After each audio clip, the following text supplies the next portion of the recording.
ॐ अज्ञानतिमिरान्धस्य ज्ञानाञ्जनशलाकया चक्षुर्मीलितं येन तस्मै श्रीगुरुवे नमः।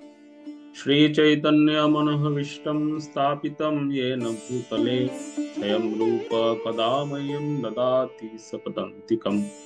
वन्देऽहं श्रीगुरो श्रीयुतपदकमलं श्रीगुरून् वैष्णवांश्च श्रीरूपं सग्रजातं सहगण रघुनाथान्वितं त्वं सजीवं साद्वैतं सावधूतं परिजनसहितं कृष्णचैतन्यदेवं श्रीराधा कृष्णपादान् सहगण ललिता श्रीविशाखान्वितांश्च नमोऽहं विष्णुपदाय कृष्णपृष्ठाय भूतले श्रीमते भक्तिवेदान्त स्वामिनीति नामिनि नमस्ते सरस्वती देवे गौरवाणी प्रचारिणे निर्विशेष शून्यवादी पाश्चात्य देशतारिणे वञ्चाकल्पतरुभ्यश्च कृपा सिन्धुभ्येव च पतितानां पावनेभ्यो वैष्णवेभ्यो नमो नमः।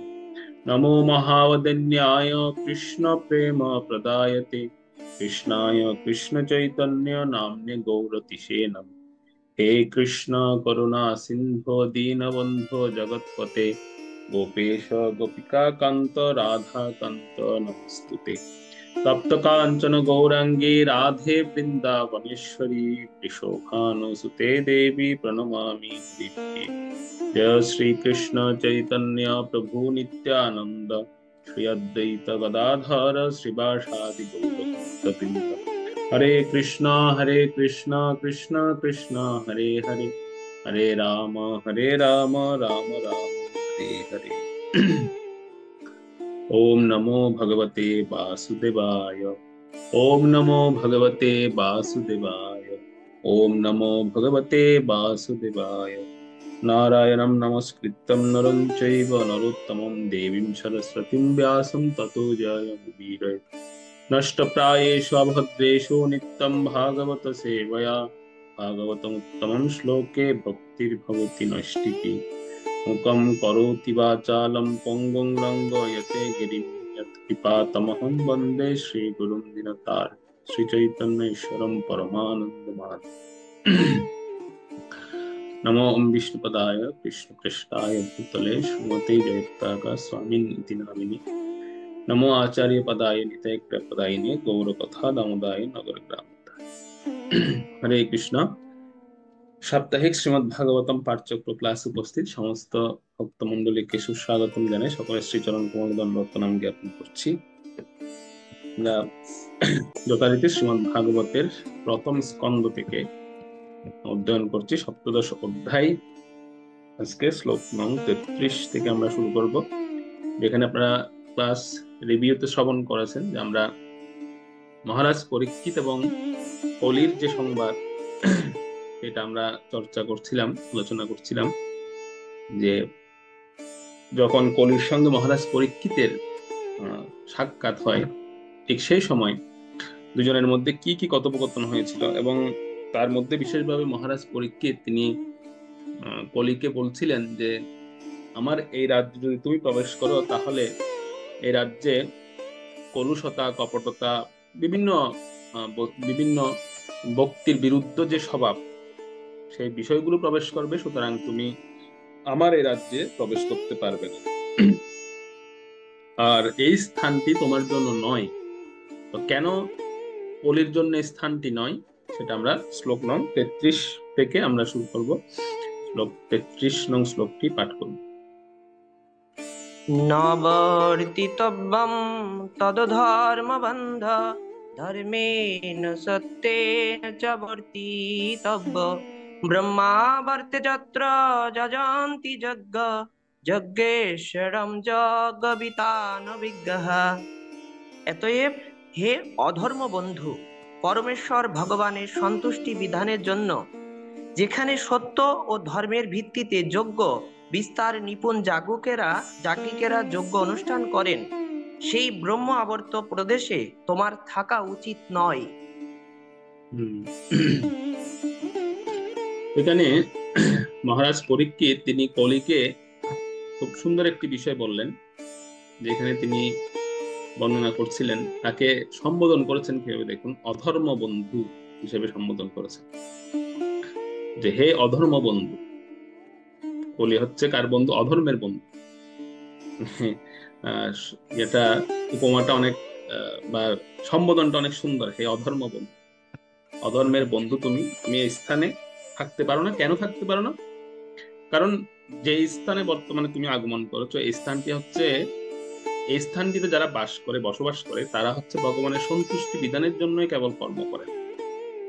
তাদের যাবতীয় কার্যাবলী সবগুলো হচ্ছে ভগবানের সন্তুষ্টি বিধানের জন্য। যত অনুষ্ঠান তারা করে থাকেন সবগুলো ভগবানের সন্তুষ্টি বিধানের জন্য ওনারা করেন।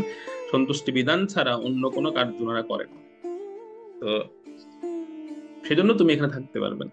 এটা হচ্ছে এক নাম্বার। দ্বিতীয় কারণটা হচ্ছে যে ভগবানের পরমেশ্বরত্ব বা ভগবানের ঈশ্বরত্ব বা আস্তিক্যবাদ যাকে আমরা বলি, সেই আস্তিক্যবাদীরা এই স্থানে বসবাস করে, মানে যারা ভগবানে বিশ্বাস করে তারাই কেবল এই স্থানে বসবাস করেন। এখানে কোনো নাস্তিক ব্যক্তি বসবাস করে না। সুতরাং সেজন্য তুমি এখানে থাকতে পারো না, কারণ তুমি তো পরমেশ্বরের পরমেশ্বরত্বে বিশ্বাস করো না। সেই হিসেবে তুমি এই স্থানে থাকতে পারো। এটা হচ্ছে দ্বিতীয় কারণ না রাখার। আচ্ছা, একটা প্রশ্ন গত ক্লাস আপনারা করতে পারতেন, এটা যে কলি রাজবেশ ধারণ করে এসেছে এত বেশ থাকতে, সে তো, সে হচ্ছে খুব খারাপ ব্যক্তি, বা তার চরিত্রটা হচ্ছে রাজবেশের প্রতীকী। তো সে চাইলে অন্য বেশ ধারণ করেছে, সে কোনো জেলের বেশ ধারণ করে আসতে পারতো, বা সে কোনো ব্রাহ্মণের বেশ ধারণ করে আসতে পারতো, বা সেই কোনো শূদ্রের বেশ ধারণ করতে পারতেন, কিন্তু সে রাজার রাজবেশ কেন ধারণ করেছে? এটা কিন্তু একটা প্রশ্ন আমাদের মধ্যে আসে। বা এটা এটা এই সম্পর্কে বলা হচ্ছে এখানে খুব সুন্দর একটা কথা, যে কলি কেন রাজবেশ ধারণ করেছিলেন তার কারণটা হচ্ছে, মানে তার বেশটা রাজকীয় কেন ছিল, এর কারণ হচ্ছে কলি প্রথম টার্গেট করে বা প্রথম সে আগ্রাসন সৃষ্টি করে, সেটা হচ্ছে পদের উপর, উচ্চ পদের উপর। অর্থাৎ কোন উচ্চ পদে যিনি আসীন হন, এর জন্য হচ্ছে সবচেয়ে রিস্ক থাকে এটা। যেমন কোন দেশের প্রধানমন্ত্রী, বা কোন একটা প্রতিষ্ঠানের প্রধান, অথবা আম, অর্থাৎ যে কোনো উচ্চ আসনে বসে, যে কোনো উচ্চ আসনে যিনি অধিষ্ঠান করেন, সর্বপ্রথম কলির দৃষ্টিতে তার উপরে থাকে। বা কোনো উন্নত একজন ভক্ত, এমনও হতে পারে, অর্থাৎ খুব উচ্চমানের একজন ভক্ত। অর্থাৎ কলি কিন্তু এরকম নয়, মানে ছোটখাটোদেরকে আমি প্রভাবিত করবে সেরকম না। সে বলে যে আমি সব বড় বড় ব্যক্তিদেরকে টার্গেট। এরকম প্রভুপাদের একটা মিশন ছিল। প্রভুপাদ বলতেন যে যদি আমেরিকাবাসীরা কৃষ্ণ ভক্ত হয় তাহলে সবাই তাদেরকে ফলো করবে, সবাই তাদেরকে অনুসরণ করে। যেহেতু তখন আমেরিকাকে সবাই অনুসরণ করতেন, তো সবাই আমেরিকাকে অনুসরণ করে, তারাও কৃষ্ণ ভক্ত হয়ে যান। সেজন্য তিনি ভারতে প্রচার না করে আমেরিকায় প্রচার করেছেন, কারণ তখনকার সময় ভারতীয়দের কেউ অনুসরণ করত না, আমেরিকাবাসীদেরকে সবাই অনুসরণ করতো। আমেরিকাবাসীরা যদি লম্বা চুল রাখতো, সব সারা বিশ্বে সবাই লম্বা চুল রাখতো, এরকম একটা ট্র্যাডিশন ছিল। তো কলিও চিন্তা করছেন, যদি কোনো ব্যক্তিকে, রাজকীয় ব্যক্তিকে যদি আমি প্রভাবিত করতে পারি, বা তাকে যদি আমি পরাস্ত করতে পারি, অটোমেটিক্যালি নিচের গুলো অধপতিত হবে। নিচের গুলো তো অধপতিত করা কোনো বিষয় না। সেজন্য কলি রাজবেশ দিয়ে তিনি আমাদেরকে একটা ইঙ্গিত দিচ্ছেন যে উচ্চ পদে যিনি আসীন হন বা উচ্চ পদে যিনি অধিষ্ঠিত হন, সেই প্রথম কলির শিকার হয়। সে প্রথম কলি তাকে স্বীকার করে। এটা হচ্ছে কলির প্রথম কারণ, রাজবেশ গ্রহণ। অর্থাৎ তাকে তার পদের অহংকার বা তার পদের গৌরব বিভিন্ন কিছু দিয়ে তাকে চেষ্টা করে কলি প্রভাবিত করার জন্য বিভিন্ন। এবং একটা পর্যায়ে গিয়ে সেই ব্যক্তি এমন হয়ে যায় যে সে নিজেকে ভগবান বলে মনে করে এবং নিজে কর্তা বলে মনে করেন সব। ভগবানের যে পরমেশ্বরত্ব সেটি ভুলিয়ে দেন কলি। এই কাজটা কলি করে। এটা সে যে কোনো ব্যক্তি নিজে ভগবানের মতো নিজেকে মনে করা শুরু করেন, ঈশ্বরত্ব অস্বীকার করেন, এবং ভগবানের সন্তুষ্টি বিধানের জন্য সে যে কার্য করার জন্য সে এসেছিল, ভগবানের সন্তুষ্টি বিধান করবেন, সেই উদ্দেশ্যটাই ভুলে যান একটা পর্যায়ে। হচ্ছে কলির কাজ। কলি এই কাজগুলো করে, সেটা যে কোনো ব্যক্তির উপর হতে পারে। এমন এমন কিছু ব্যক্তিদেরও দেখা যায় যে এটাকে কি তাৎপর্যের কথাটা বলা হয়েছে, তাৎপর্যের মধ্যে একটা শব্দ আছে, এটা আমরা পরে আসছি। প্রথমত এমন এমন কিছু ব্যক্তিরাও আছে যারা দেখুন ভগবানের ভক্ত, কিন্তু সব ভক্তি অনুশীলনও করছেন, কিন্তু ভগবানের সামনে গেলে তাদের এই মনোভাবটা হয় না যে সবকিছু ভগবান করছে বা সবকিছু নিয়ন্ত্রণাধীন ভগবান, ভগবানের নিয়ন্ত্রণাধীন। তারা নিজেরা মনে করেন যে না আমি করছি সবকিছু, ভগবান তো জেলখানার মধ্যে বন্দী হয়ে আছে, সে কি করবে, সে তো হাঁটতে পারে না, চলতে পারে না, তার কি করার ক্ষমতা আছে নাকি, আমি খাওয়াচ্ছি বলে সে খাচ্ছে। এরকম মেন্টালিটি অনেক সময় আমাদের মধ্যে আসে। আরে আমি কালেকশন করে আনছি, আমি খাওয়াচ্ছি তাকে, আমি খাওয়াচ্ছি বলে সে ভোগ পাচ্ছে, নাহলে সে খেতে পারতো না। তো এটা হচ্ছে, এটা কলি, এই এই কার্যটা কলি করে। কর্তা অহম ইতি মন্যতে, নিজেকে কর্তা বলে মনে করে। তো তাৎপর্যের একটা অংশে এখানে বলা হচ্ছে যে ধর্মের কেন্দ্রবিন্দু কি, মানে ধর্ম বলা, যদি বলা হয় ধর্ম কোন কেন্দ্রবিন্দুর মধ্যে, আহ কোন কেন্দ্রবিন্দুর মূলে, অর্থাৎ কে আছে, ধর্মের কেন্দ্রবিন্দুর মূলে কি আছে, কোনটাকে আশ্রয় করে ধর্ম টিকে আছে। তাৎপর্য প্রভুপাদ লিখেছেন সত্যতা, সত্যতা হচ্ছে ধর্মের কেন্দ্রবিন্দু। অর্থাৎ আহ সত্যকে আশ্রয় করে ধর্ম বর্তমানে টিকে আছে। ঠিক আছে? এখানে এই শব্দটা ব্যবহার করা হয়েছে। তো কলির কাজ হচ্ছে কি, কলির কাজ হচ্ছে প্রথমত এই সত্য বস্তুটাকে নষ্ট করে দেওয়া, এটাকে শেষ করে দেওয়া। এটাকে নষ্ট করে দিতে পারলেই, এখানে বলা হচ্ছে ধর্মের ভিত্তি, দেখুন ধর্মের ভিত্তি হচ্ছে সত্যতা, অর্থাৎ এই সত্যের উপরে কিন্তু ধর্ম টিকে আছে। ধর্মের ভিত্তি হচ্ছে সত্যতা, ধর্মের চরম উদ্দেশ্য হচ্ছে পরমেশ্বর ভগবানের সন্তুষ্টি বিধান, প্রভাত এখানে লিখেছেন। তো এই কলির প্রথম আক্রমণ হচ্ছে সত্যের উপর, সত্যতার উপর, কারণ ওই কেন্দ্রবিন্দুর মূলে কিন্তু ধর্ম টিকে আছে। আর এই কলির এই যে সত্যকে নষ্ট করে দেওয়ার যে তার পরিকল্পনা, বা এটাতে যে সে তার যে একটা মিশন সে নেমেছে, এই আক্রমণ থেকে বাঁচার উপায় কি? আমরা তো আক্রমণ সম্পর্কে জানলাম, কিন্তু এই আক্রমণ থেকে বাঁচার উপায়টা কি? সে উপায়টা হচ্ছে, উপায়টাও প্রভাত ওখানে লিখেছেন তাৎপর্যের মধ্যে, যে তার একটাই উপায়, একমাত্র উপায়, সেটি হচ্ছে সংকীর্তন আন্দোলন এবং শ্রীমৎ ভাগবত কথা শ্রবণ। এই দুটো জিনিস হচ্ছে কলির এই যে আক্রমণ, তীব্র আক্রমণ, এর থেকে বাঁচার উপায়। সংকীর্তন আন্দোলন করা এবং শ্রীমৎ ভাগবত কথা শ্রবণ, এই ছাড়া আর কোনো ওষুধ নেই, বা এছাড়া আর কোনো উপায় নেই। এই দুটো জিনিস যদি আমরা করি, তাহলে কলির যে আক্রমণ বা কলির এই যে আগ্রাসন সত্যের উপর, ধর্মের কেন্দ্রবিন্দুতেই সে আঘাত করেছে, সেই আগ্রাসন থেকে আমরা মুক্ত হতে পারবো, বা আমরা সেখান থেকে পরিত্রাণ পেতে পারবো। আর একটা জিনিস মাথায় রাখতে হবে, সেটা হচ্ছে কি, অর্থাৎ কলি তাদেরকেই বেশি অ্যাটাক করে, আক্রমণ করে, দেখবেন যারা অলস সময় কাটে। মানে যেমন আপনি, আমাদের অনেক সময় হয় না এরকম যে উম আমরা ভাবি যে না, কিছু সময় আছে, তো কিছু সময় একটু বসে কাটাই। এই যে কিছু সময়, সেটা 1 মিনিট হোক, 2 মিনিট হোক, ভগবত চিন্তাবিহীন একটা সময় কাটানো মানেই আপনি কলিকে সুযোগ দিচ্ছেন, বা আমরা কলিকে সুযোগ দিচ্ছি তার কাজ করার জন্য, তার অ্যাক্টিভিটি পরিচালনা করার জন্য। তো আমাদের ভক্তদের তো অনেক সুবিধা, বা ভক্তদেরকে ভগবান বিশেষ কৃপা করেছেন যে ভক্তর অন্তপক্ষে নিজের দিনের 1টা মিনিটও হয়তো অলস সময় কাটায় না। অনেক সময় আমরা কাজ করতে খুব মানে ছোটখাটো কাজ করতে আমরা নিজেকে খুব মানে এরকম বোধ করি যে এই ছোট কাজটা আমি করবো কেন, বা এই ছোট সেবাটা আমি করবো কেন, এটার দরকার নেই, তার চেয়ে বরং বসে থাকি। এই বসে থাকতে গেলেই বিপদ, তখন কলি তাকে অ্যাটাক করে। তো আমাদের কাটাতে হবে কিভাবে? হ্যাঁ, হয়তো হাতে সময় আছে, দেখা যাচ্ছে, তাহলে কিছুক্ষণ ভাগবত কথা শ্রবণ করি, বা ভাগবত পড়ি, বা ভক্ত সঙ্গে কাটাই সময়টা। কিন্তু যদি চিন্তা করা হয় যে না বসে কাটাবো, তখন কিন্তু কলি অ্যাটাক করবে। এটা কিন্তু একদম কলির হচ্ছে, মানে কলির টার্গেটটা হচ্ছে এরকম যে কারা সময়টাকে অপচয় করছে, এটা কলির দেখে থাকে, তখন সেই অনুযায়ী সে টার্গেট করে থাকে সেই ব্যক্তিটাকে। তখন থেকে আমাদের পতন শুরু হয়। তো আজকের দিন থেকে ভগবানের কাছে একটা প্রার্থনা করা উচিত আমাদের। এই প্রার্থনাটা করা উচিত, সেটা হচ্ছে, এভাবে প্রার্থনাটা আমরা করতে পারি। আমরা তো অনেক প্রার্থনা ভগবানের কাছে করি, কিন্তু এই প্রার্থনাটাও অ্যাড করতে পারেন চাইলে।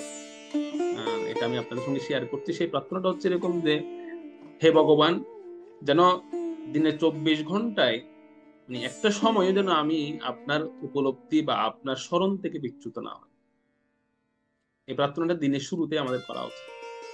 যখন আমরা মঙ্গল আরতিতে আসি বা মঙ্গল আরতিতে উপস্থিত হই বা দিনের শুরুতে যখনই ভগবানের সামনে আসি, তখনই আমাদের এই প্রার্থনাটা ভগবানকে করা উচিত যে আজকে সারাদিন যেন আমি একটা সময়ও আপনার অনুভূতি, আপনার চিন্তা, ভগবত চিন্তন ছাড়া সময় ব্যয় না করি।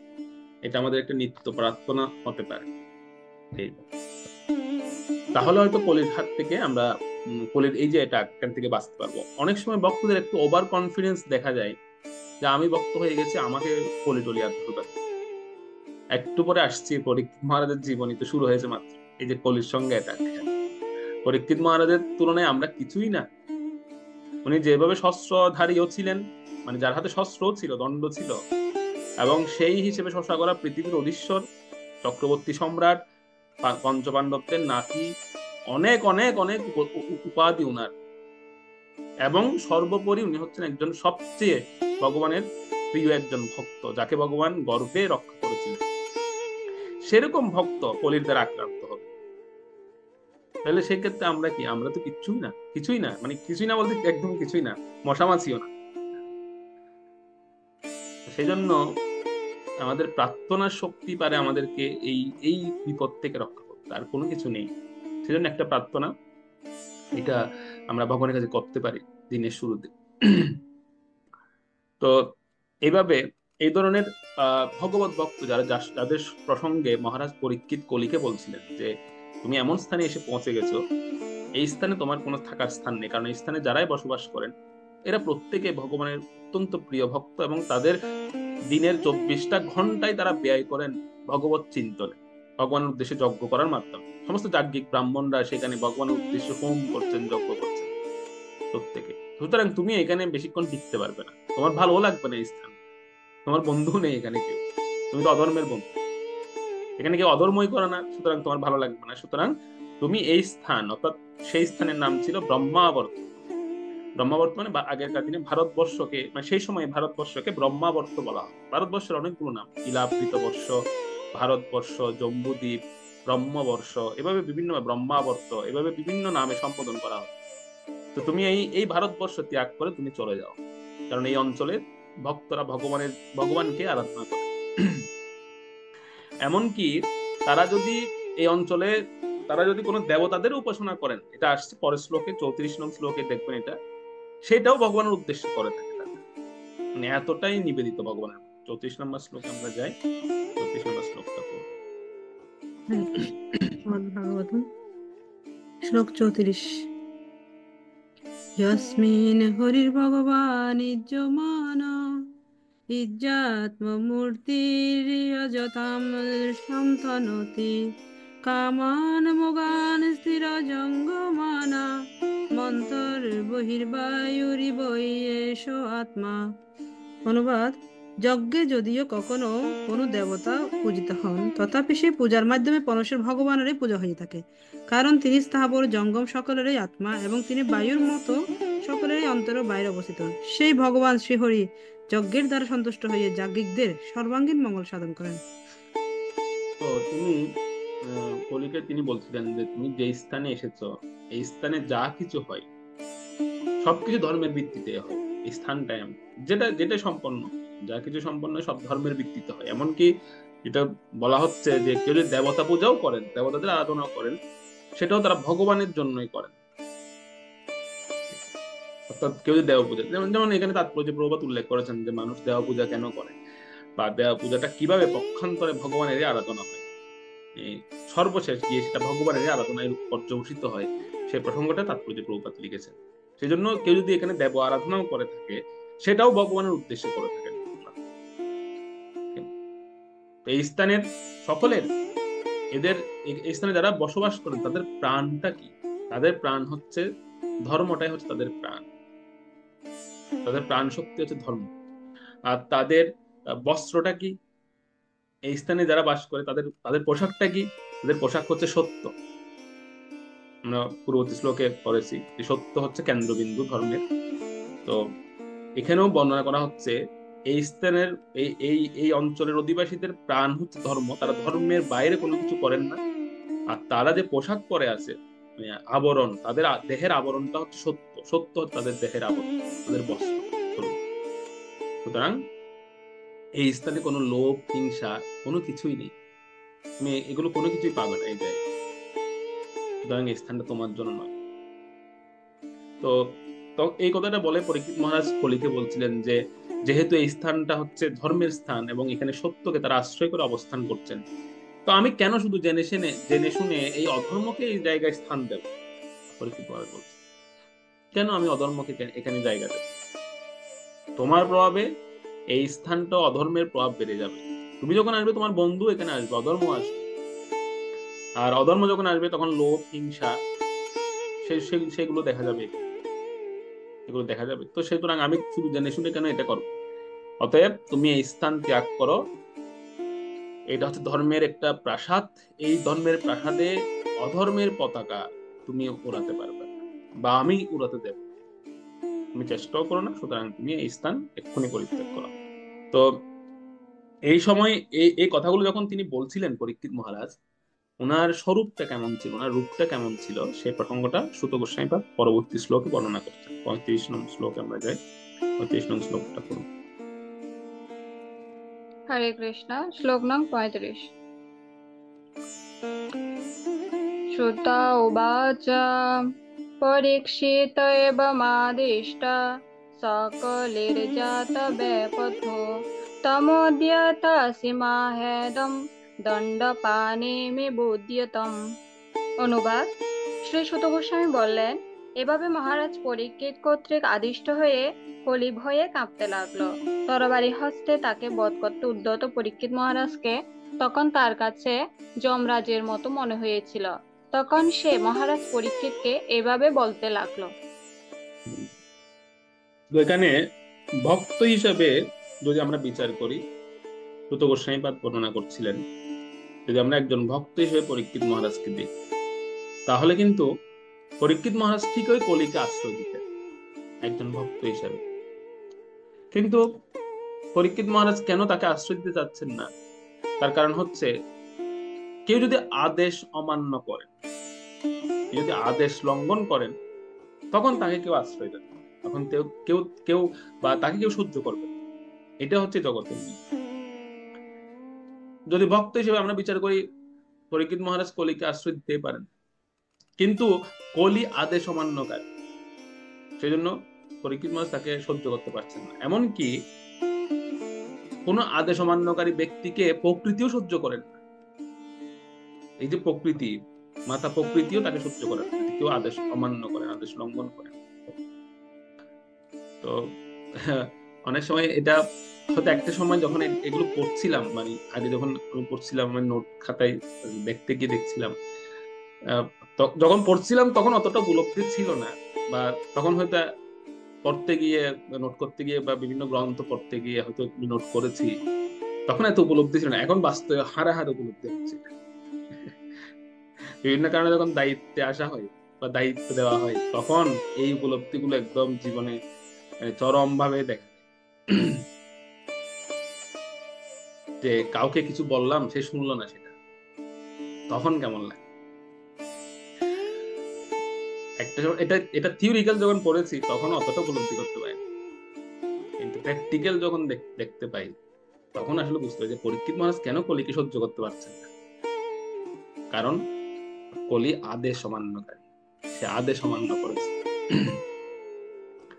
তো সেজন্য দেখবেন যে এখানে একটা প্রসঙ্গে প্রভুপাদ তাৎপর্য লিখেছেন শেষের দিকে, যে একজন রাজা হিসেবে, যখন রাজা হিসেবে একজন রাজদণ্ড ধারণ করেন, তখন তার উচিত হচ্ছে এই আদেশ অমান্যকারী বা যারা কথা শোনে না, তাদেরকে দণ্ড দেওয়া।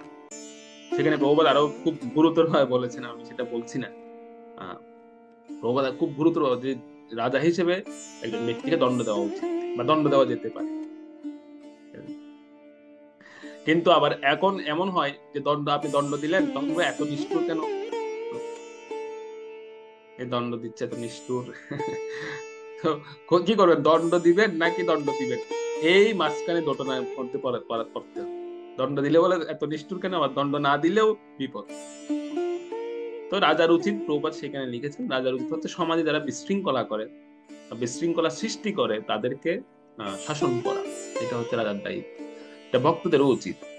যে আমরা কেন বলি যে ভক্তরা শাসন করবেন বা আমাদের গুরুবর্গরা আমাদের শাসন করেন, কেন করেন? সেটা হচ্ছে যদি আমরা বিশৃঙ্খলা সৃষ্টি করি তখন তারা আমাদের শাসন করেন, এটা করা উচিত। প্রভুপাদ লিখেছেন সেখানে তাৎপর্য। যখন অপরাধী দেখতে পান, দেখবেন এখন প্রসঙ্গটা এমন দাঁড়িয়েছে যে কলির সামনে মহারাজ পরীক্ষিত তিনি দণ্ড দেওয়ার জন্য দাঁড়িয়ে আছেন, দণ্ড দিবেন। তো কলি হচ্ছে অপরাধী, মহারাজ পরীক্ষিত হচ্ছেন তিনি দণ্ডদাতা। আমরা একটু এগুলোকে তাত্ত্বিকভাবে বিচার না করে আমরা একটু এটাকে এভাবে নিই, এই প্রসঙ্গগুলোকে আমরা একটু মানে এটা কি বলে ঐতিহাসিক ভাবে আলোচনা, ঐতিহাসিক মানে একটা ইতিহাস শুনছি এভাবে আপনারা নিবেন। আমরা তত্ত্ব হিসেবে নেবেন, কেউ তত্ত্ব হিসেবে নিলে কিছুক্ষণ পরে জিগাবেন, ঘুম এসে যাবে তখন। তো এটাকে আমরা ওই ইতিহাস মানে আমরা একটা ইতিহাস শুনছি, যেহেতু এখন মহাভারত আলোচনা হচ্ছে, মহাভারত ইতিহাস, তো এটা মহাভারতের একটি পার্ট। তো আমরা এটাকে ইতিহাস হিসেবে মানে এটাকে আমরা একটা উপাখ্যানের দৃষ্টিকোণ থেকে দেখি।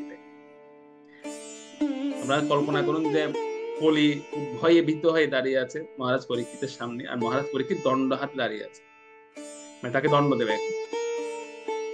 তো কলি হচ্ছে অপরাধী। অপরাধী যখন দেখতে পায় যে তার প্রতিপক্ষ হচ্ছে অত্যন্ত শক্তিশালী বা বলবান বা সবল, তখন প্রতিপক্ষ কি করেন? প্রতিপক্ষ চিন্তা করেন যে না, যুদ্ধ করে আমি ওনার সাথে পারবো। তখন সে তার যে পরিকল্পনা সেটাকে পরিবর্তন করে কলি চিন্তা করলেন যে না, আমি এখন আত্মসমর্পণ তার কাছে। কলি আত্মসমর্পণ করার জন্য তিনি রেডি হলেন এবং আত্মসমর্পণ করেন। এটা এই জন্যই কলি দেখতে পাচ্ছিলেন যে পরীক্ষিত মহারাজ অত্যন্ত সবল এবং পরীক্ষিত মহারাজ দণ্ড দিতেও প্রস্তুত, এবং তিনি চাইলে দণ্ড দিতেও পারেন, তার অধিকার আছে। সেক্ষেত্রে কলি নিজেকে বাঁচানোর জন্য তিনি পরীক্ষিত মহারাজের সামনে হাঁটু গেড়ে বসে আত্মসমর্পণ করলেন। আসুন আমরা 36 নং শ্লোকে যাই। 36 নং শ্লোকে সে প্রসঙ্গটা বলা হচ্ছে।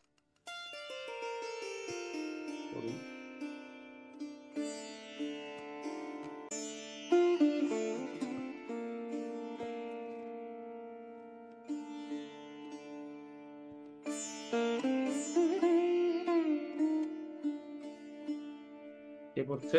হরে কৃষ্ণ। শ্লোক 34। হ্যাঁ বলুন মাত্র। কলিরোবাচ यत्र क्वबाट वक्ष्यामि सार्वभौमतवज्ञया लक्ष्ये तत्र तत्रापि त्वमत्तेषु শাসনম। অনুবাদ: হে পৃথিবীর একমাত্র সম্রাট, আপনার আজ্ঞানুসারে আমি যেখানে বাস করব বলে মনস্থ করছি সেখানে আমি ধনুর্বাণ সহ আপনাকে দেখতে পাচ্ছি। তো কলি বলছেন এখন যে একদম পরীক্ষিত মহারাজ সামনে হাঁটু গেড়ে বসে গেছেন। বসেই যেহেতু কলিকে নিয়ে কি সিদ্ধান্ত নিবেন এটা পরীক্ষিত মহারাজ, এটা সম্পূর্ণ পরীক্ষিত মহারাজের হাতে, যে কলিকে নিয়ে উনি কি ভাবছেন, কলিকে নিয়ে উনি কি সিদ্ধান্ত নিবেন, কলিকে তিনি কি করবেন, এটা সম্পূর্ণ সিদ্ধান্ত পরীক্ষিত মহারাজের হাতে যেহেতু, তো এটা নির্ভর করছিল। সেজন্য কলিও আত্মসমর্পণ করলেন এবং কলি তখন একটা দুষ্ট বুদ্ধি বা এটা কি বলে কূট বুদ্ধির আশ্রয় দিলেন। কলি তখন বলা শুরু করলেন যে মহারাজ, আপনি অত্যন্ত দয়ালু, আপনি অত্যন্ত কৃপালু, তো আপনি তো শরণাগতকে আশ্রয় দান করেন, আমি হচ্ছে এখন আপনার শরণাগত সম্পূর্ণভাবে, আপনি আমাকে আশ্রয় দান করুন। এটা ছিল কলির সাময়িক পরাজয়, এটাকে বলা হচ্ছে সাময়িকভাবে সে নিজেকে পরাজিত দেখিয়ে সে পরীক্ষিত মহারাজের সামনে হাঁটু গেড়ে বসে সে ক্ষমা চাচ্ছিল, এটা তার কূট বুদ্ধি। ঠিক আছে, যদিও এই পরাজয়টা হচ্ছে তার সাময়িক, কিন্তু ভবিষ্যতে সে কিন্তু অনেক বড় কষ্ট দিবে এই কূট বুদ্ধির দ্বারা। অনেক সময় আমরা দেখতে পাই ভক্তরা সব সময় এই কলির কূট বুদ্ধির কাছে পরাস্ত হয়, ভক্তরা বুঝতে না পারে। ভক্তদের সঙ্গে কিন্তু কলির এই কূট বুদ্ধি চলে। তো তো ভক্তরা অনেক সময় বুঝতে পারে না, বুঝতে না পারে ভক্তরা পরাজিত হয়। কিন্তু অনেক সময় আমরা বলি যে ভক্ত পরাজিত হয়ে গেল কলির কাছে। না, ভক্তের সে পরাজয় সাময়িক। হ্যাঁ, হয়তো কিছু সময় সে কষ্ট পায় কলির দ্বারা, কিন্তু তার পরাজয়টা সাময়িক। সে পরিণামে কিন্তু তার প্রাপ্তিটা অনেক বড়। ঠিক আছে? তো এমনকি সে কলি মনে মনে ভাবছিল যে পরীক্ষিত মহারাজ তো পরম ধার্মিক কৃষ্ণ ভক্ত রাজা, তো প্রথমত হচ্ছে একজন কৃষ্ণ ভক্ত রাজার সঙ্গে আমি কোনোদিনও পারবো না যুদ্ধ করে, তাই তাকে ছলে পরাজিত করতে হবে, ছলের দ্বারা অর্থাৎ কূট বুদ্ধির দ্বারা তাকে জয় করতে হবে। তো প্রথমে তিনি তাই করলেন। এবং কলি আরেকটা জিনিস বলছিলেন যে যদি যারা শাস্ত্র মানে না বা যারা ভক্তিহীন তাদেরকে পরাজিত করা কলির জন্য কোনো বিষয় নেই, মানে একটা একটা একটা চোখের পলকের বিষয়, চোখের পলকে সে পরাজিত করে দিতে পারে তাদেরকে। কিন্তু যারা ভক্ত এবং যারা ভগবানের আশ্রিত তাদেরকে পরাজিত করতে একটু সময় লাগে। তো তার সেজন্য কলি প্রথমেই এখানে যে কৌশলটা অ্যাপ্লাই করেছেন সেটি হচ্ছে তিনি একজন আজ্ঞাবাহ সেবক হয়ে গেলেন পরীক্ষিত মহারাজের, একদম আজ্ঞাবাহ। আপনি যাই বলবেন সেটাই, আপনি যেটা করতে বলবেন আমি সেটাই করব, একদম আজ্ঞাবহ হয়ে যাবে। প্রথম কৌশলটা হচ্ছে সেটা আজ্ঞাবহ দেখাবে, কিন্তু উপযুক্ত সময় যখন আসবে একটা সময়, তখন আমি আমার প্রভাব বিস্তার করব। আজকের দিনের জন্য আমি আজ্ঞাবাহ হচ্ছি, কিন্তু যখন উপযুক্ত সময় আসবে তখন আমি দেখাবো আমার প্রভাব। এটা হচ্ছে প্রথম কৌশল তার। এবার কলি তার দ্বিতীয় কৌশল প্রয়োগ করবেন। দ্বিতীয় কৌশলটা 37 নং শ্লোকে আমরা দেখব। প্রথমত তিনি আজ্ঞাবাহ হলেন, ঠিক আছে, মানে কোন রকমের মাথা গোজার আমাকে স্থানটা আমাকে দিন, কোন রকমে ঢুকতে পারলে হবে, এর পরের কাজটা আমি শুরু করছি। তো 37 নং শ্লোকে দ্বিতীয় তার কৌশল তিনি বলবেন। 37 নং শ্লোকে যাই, 37 নং শ্লোকটা পড়ব। হরে কৃষ্ণ। তন্মে ধর্মাবৃতং শ্রেষ্ঠ স্থানম নির্দিষ্টমাহুষি জর্তৈব নিয়তবস্য আর্তৃষ্টম তে অনুশাসনম। অতএব হে ধার্মিক শ্রেষ্ঠ, আপনি এমন কোন স্থান নির্দেশ করুন যেখানে আমি স্থির চিত্রে আপনার আজ্ঞা পালন করতে পারি। দেখতে পাচ্ছেন মানে কত আজ্ঞাবহ। আহা, এর চেয়ে একদম আজ্ঞাবহ আর কে থাকতে পারে? এত এতটা বিনয় এটা সচরাচর দেখা যায় না, যে হে মহারাজ আপনি আমাকে এমন স্থান দিন যেখানে গিয়ে আমি আপনার আজ্ঞাই পালন করবো। আচ্ছা, তো কলির এই ধরনের ব্যক্তিগুলো আসলে এমনই হয়। এরকম ব্যক্তি এখন সমাজে অনেক অহরহ দেখা যায়। এরকম ব্যক্তিগুলো এমনই হয়, প্রথমে বলবে কেবল আমাকে থাকার জায়গাটা, শুধু থাকার জায়গাটা দিলে কিছু লাগবে, কিচ্ছু লাগবে না, কোন রকমের থাকার জায়গাটা দিন। প্রথমে স্থানটা তারা কিছুদিন যেতে না যেতেই একদম ফুলে ভেপে উঠে তার আসল চরিত্রটা বেরিয়ে আসে, তার আসল রূপটা প্রকাশ হয়। প্রথমে সে থাকার জায়গা নেবে, পরে সে তার প্রভাব বিস্তার করা শুরু করে। এইভাবে যে কত রাজা তাদের রাজত্ব হারিয়েছে, আপনারা যারা ইতিহাস পড়েছেন আপনারা জানেন যে প্রথম দিকে তারা আসতো, যেমন আমরা দেখতে পাই ভারতবর্ষ যে ব্রিটিশরা যখন এসেছিলেন তারা সামান্য ব্যবসা করার জন্য এসেছিলেন, কিন্তু পরবর্তীতে দেখা যায় তারাই সেখানকার মালিক হয়ে গেছে। এরকম বহু বহু বহু ইতিহাস আছে যেখানে আমরা দেখতে পাই কেবল অতিথি হিসেবে এসেছে কয়েকদিন থাকার জন্য, আর এসে ওই গড়টাই দখল করে দিয়েছে, পুরো দেশটাই দখল করে ফেলেছে। এরকম কলির দ্বিতীয় যে কৌশল সেটা হচ্ছে এই, প্রথমে তিনি আজ্ঞাবহ হিসেবে তিনি দেখাচ্ছেন, খুব আজ্ঞাবহ, খুব অনুগত। এবং দ্বিতীয় হচ্ছে একটা স্থান চাচ্ছেন, যাতে পরীক্ষিত মহারাজের মনে এরকম একটা বিষয় আসে যে না, ও তো বেশি কিছু চাচ্ছে না, সে আমার কাছে একটা স্থান চাচ্ছে, আর আমি তো সোজা করে পৃথিবীর মালিক, আমি তাকে একটা জায়গাও দিতে পারবো না, সে আমার রাজ্যে থাকতে পারবে না, এই ব্রহ্মাবর্ত রাজ্যে থাকতে পারবে না, কিন্তু সে তো আমার তো আরো অনেক রাজ্য আছে, সেরকম কোন রাজ্যে থাকে দিয়ে দেবে, সে তো বেশি কিছু চায়নি, কি চাইবে সেটা তো আসবে একটু পর। কলি শুধুমাত্র দ্বিতীয় চালটা চাললো কি, যে আমাকে কোনোরকম মাথা গোজের একটা স্থান আপনি আমাকে দিন, যে কোনো রকম আমি থাকতে পারলে হবে। এইভাবে এই ধরনের ব্যক্তিগুলো এরকমই চিন্তা করে। তো একটা জিনিস কি, যে আমাদের বিশেষ করে দেখবেন এটা আমাদের সম্প্রদায়ও আছে, বা ভারতবর্ষের একটা নীতি, বা আমাদের বাঙালিদেরও একটা নীতি হচ্ছে আমরা খুব অতিথি পরায়ণ। মানে অতিথি দেখলে আমরা খুব তাদেরকে স্বাগত জানাই, তাদেরকে আপ্যায়ন করি, খুব ভালোভাবে তাদেরকে আমরা আপ্যায়ন করি। মানে অতিথিদেরকে আপ্যায়ন করা এটা আমাদের একটা ধর্ম, অতিথি পরায়ণ আমরা, অতিথিকে নারায়ণ জ্ঞানে সম্মান করি আমরা। তো এই এই যে অনেক সময় দেখা যায় এরকম অনেকে অনেক অনেক অনেক কিছুই, তো যেটা বলছিলাম যে ভারতবর্ষে এরকম অনেক রাজার দিকে এভাবে অনেকে অতিথি সেজে ঢুকে তারা কি করেছে, তাদের কৌশল প্রয়োগ করেছে। তো প্রথম শিকার হলেন কে? মহারাজ এই পরীক্ষিত মহারাজ, তিনি কলির দ্বারা শিকার হলেন প্রথম। কলির কৌশলের দ্বারা তিনি শিকার হলেন। কলি ওনার কাছে আশ্রয় ছিলেন, এবং স্বভাবতই একজন বৈষ্ণব হচ্ছেন দয়ালু।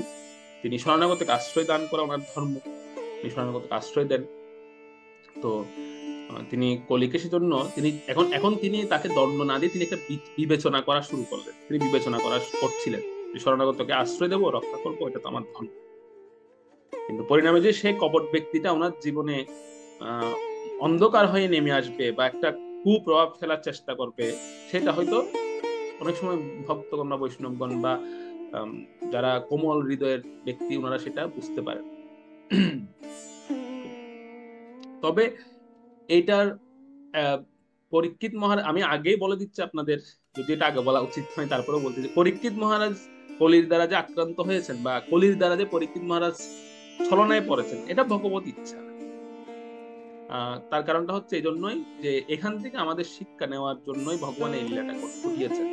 এবং আরেকটা জিনিস কি, পরীক্ষিত মহারাজ যতই কলির দ্বারা তিনি আক্রান্ত হোক না কেন, পরিণামটা দুজনের দেখুন, কলির পরিণাম দেখুন আর পরীক্ষিত মহারাজের পরিণাম দেখুন। পরীক্ষিত মহারাজের পরিণামটা খুব সুন্দর। তিনি 7 দিন ভাগবত কথা শ্রবণ করে 7 দিন অন্তে যে অভিশাপ ছিল, অভিশাপ পর্যন্ত ওনার জীবনে কাজে লাগে, সে অভিশাপ পূর্ণ হওয়ার আগেই তিনি মুক্ত হয়ে গেছেন। ওনার দেহ থেকে আত্মাটা বেরিয়ে ভগবত লোকে চলে গেছে। তক্ষক সর্প কেবল ওনার এই ভৌতিক দেহটাকে জ্বালিয়েছে বা সেটাকে গ্রহণ করতে পেরেছেন, আর কোনো কিছু গ্রহণ করতে পারে পরীক্ষিত মহারাজ এর আগে মুক্ত হয়ে গেছে। আর কলির পরিণামটা দেখুন, কলির শেষ পরিণামটা কি, পরিণতিটা কি হবে, স্বয়ং কল্কি দেব এসে তাকে বধ করে। তো সেজন্য কপট ব্যক্তি যতই ভক্তদেরকে কষ্ট দিক বা সাময়িকভাবে তাদেরকে যন্ত্রণা দিক, পরিণামটা কিন্তু দুইজনের দুই রকম হবে। ভক্তদের পরিণামটা হবে খুব সুন্দর পরিণতিটা, যেহেতু সে সরল হৃদয়ে ছিল, সে বিশ্বাস করেছিল। আর যারা কপট ব্যক্তি তাদের পরিণামটা হবে খুব ভয়ঙ্কর, ঠিক কলির মতো। সে হয়তো সাময়িক খুব ভালো রাজত্ব করবে, খুব একদম উপরের দিকে যাবে ডে বাই ডে, কিন্তু তার পরিণতিটা একটা সময় গিয়ে হবে কি, তার অধোগতি হবে। পুরস্কার সবসময় ভগবান পুরস্কার তার প্রিয় ভক্তকেই দেন, আর দণ্ড অপরাধীকে দেন। তো যাই হোক, তো সেজন্য আমরা যদিও বা দেখি যে কপট ব্যক্তি সাময়িকভাবে জয়লাভ করলেও সাফল্য পায়, কিন্তু ধার্মিক ব্যক্তি পরিণামে পুরস্কৃত হন। তাই কলি চিন্তা করছিলেন যে একবার যদি কোনো রকম থাকার স্থানটা ঠিক করে ফেলতে পারি, তাহলে আমি একটা সময় গিয়ে এই পুরো পৃথিবীটাই দখল করে নেব। ওই স্থান থেকে আমি শুরু করব, পুরো পৃথিবী দখল করে নেব। অনেকে হাস্যরস করে এরকম করে বলে যে কলি এটা শিখেছে বামন অবতারের কাছ থেকে। বামন অবতার প্রথমে 3 পা ভূমি ভগবানের কাছে চেয়েছিল যে আমাকে কেবল 3 পা ভূমি দিন। তারপরে ভগবান বামনদেব কি করেছেন, পুরো ত্রিভুবন দখল করে নিয়েছে। তো কলি বলছে এটা তো তোমার কাছ থেকে শিখেছি। তো সেজন্য ভগবানকে চ্যালেঞ্জ করতে গিয়ে সে কলি চিন্তা করছে না, আমি কোনো রকম যদি আশ্রয় নিতে পারি তাহলে আমি পুরো একটা সময় গিয়ে আমি পুরো পৃথিবী দখল করে নেব। এরকমও অনেক মানুষের মেন্টালিটি থাকে, অনেক ব্যক্তি। তো এই প্রসঙ্গটা যখন আলোচনা হচ্ছিল, কলি এইভাবে তার কৌশল বিস্তার করে পরীক্ষিত মহারাজের মাধ্যমে সে প্রবেশ করার চেষ্টা করছিল এই আর্যাবর্তে। তখন ছিল সুত গোস্বামীপাদ, তিনি নৈমিষারণ্যে উপস্থিত সমস্ত ঋষিদেরকে তিনি এই প্রসঙ্গে বলতে গিয়ে একটা সুন্দর কথা বলেছেন, যে কলি এভাবে প্রবেশ করতে গিয়ে সে আরো কিছু তার কৌশল প্রয়োগ করার চেষ্টা করছে। এখানে কিন্তু সে ক্ষান্ত নয়, সে স্থান চেয়ে কেবল ক্ষান্ত নয়, সে আরো কিছু কৌশল মনে মনে চিন্তা করছে। সেগুলো 38 নং শ্লোক থেকে আমরা দেখবো। 38 নং শ্লোকে যাই। শ্লোক 38। সুত উবাচ অবর্তিতস্তদা তস্मै স্থানানে কলয়ে দদ দ্রুতং পান শ্রিয়সোনা যত্রা ধর্মশ্চ চতুর্বিধঃ। অনুবাদ: সুত গোস্বামী বললেন, কলির এই আবেদন শ্রবণ করে মহারাজ পরীক্ষিত তাকে দ্রুত গিয়ে আশোকপান, অবৈধ স্ত্রী সঙ্গ এবং পশু হত্যা হয় সেই স্থানে থাকবার অনুমতি দিলেন। এই কথাটা সুত গোস্বামী তিনি বর্ণনা করছিলেন, যখন কলি ভাবে স্থান চাইল। আসলে এর আগে সেই সময় কলি মহারাজ পরীক্ষিত মহারাজের সামনে যে নাটক করছিলেন, এই নাটকটা তো আমরা একটু আগে শুনছিলাম। সেই নাটকটা হচ্ছে কিরকম, সে একদম হাঁটু গেড়ে বসে একদম অত্যন্ত বিনয়ের সঙ্গে চরণে পড়ে গিয়ে, আমি কোথায় থাকবো, কোথায় যাব, আমার একটা স্থান দিন, আমি যেখানে যাচ্ছি সেখানে তো আপনাকে দেখতে পাচ্ছি বা আপনাকে দেখবো, আমি কোথায় থাকবো, আপনি অত্যন্ত দয়ালু, আপনি কৃপালু, আপনি আমাকে স্থান দিন, আর না হলে আমাকে বধ করে দিন। বলে এই কথাটা বলছে। এটা কিন্তু আর্টিফিশিয়াল বলছে, নকল ভাবে, যে হয়তো আমাকে স্থান দিন, না হলে বধ করে দিন, নাহলে মেরে ফেলুন। এরকম বেঁচে থাকার আমার আর তোর ইচ্ছা নেই।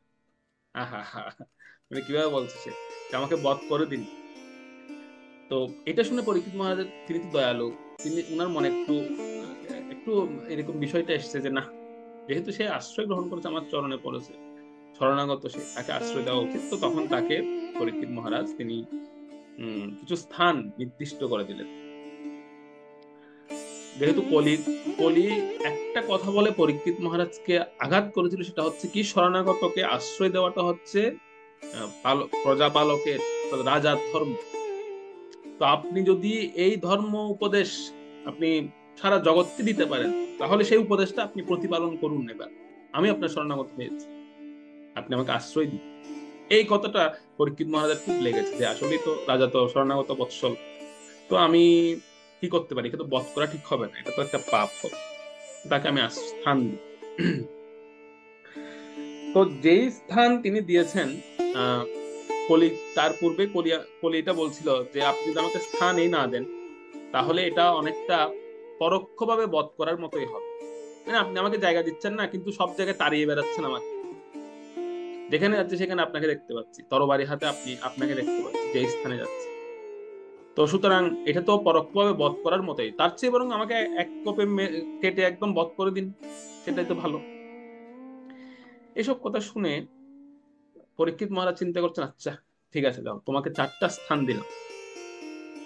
সেই 4টা বিষয়, যে 4টা বিষয় আমরা পাপ কার্য হিসেবে মনে করি, সেই 4টি স্থান কলিকে পরীক্ষিত মহারাজ দিলেন, যে এখন থেকে এই 4টা স্থানে তুমি থাকবে, যেখানে দ্রুত ক্রীড়া হয়, আসক্তপান হয়, নেশাপান, অবৈধ স্ত্রী সঙ্গ হয় এবং পশু হত্যা হয়।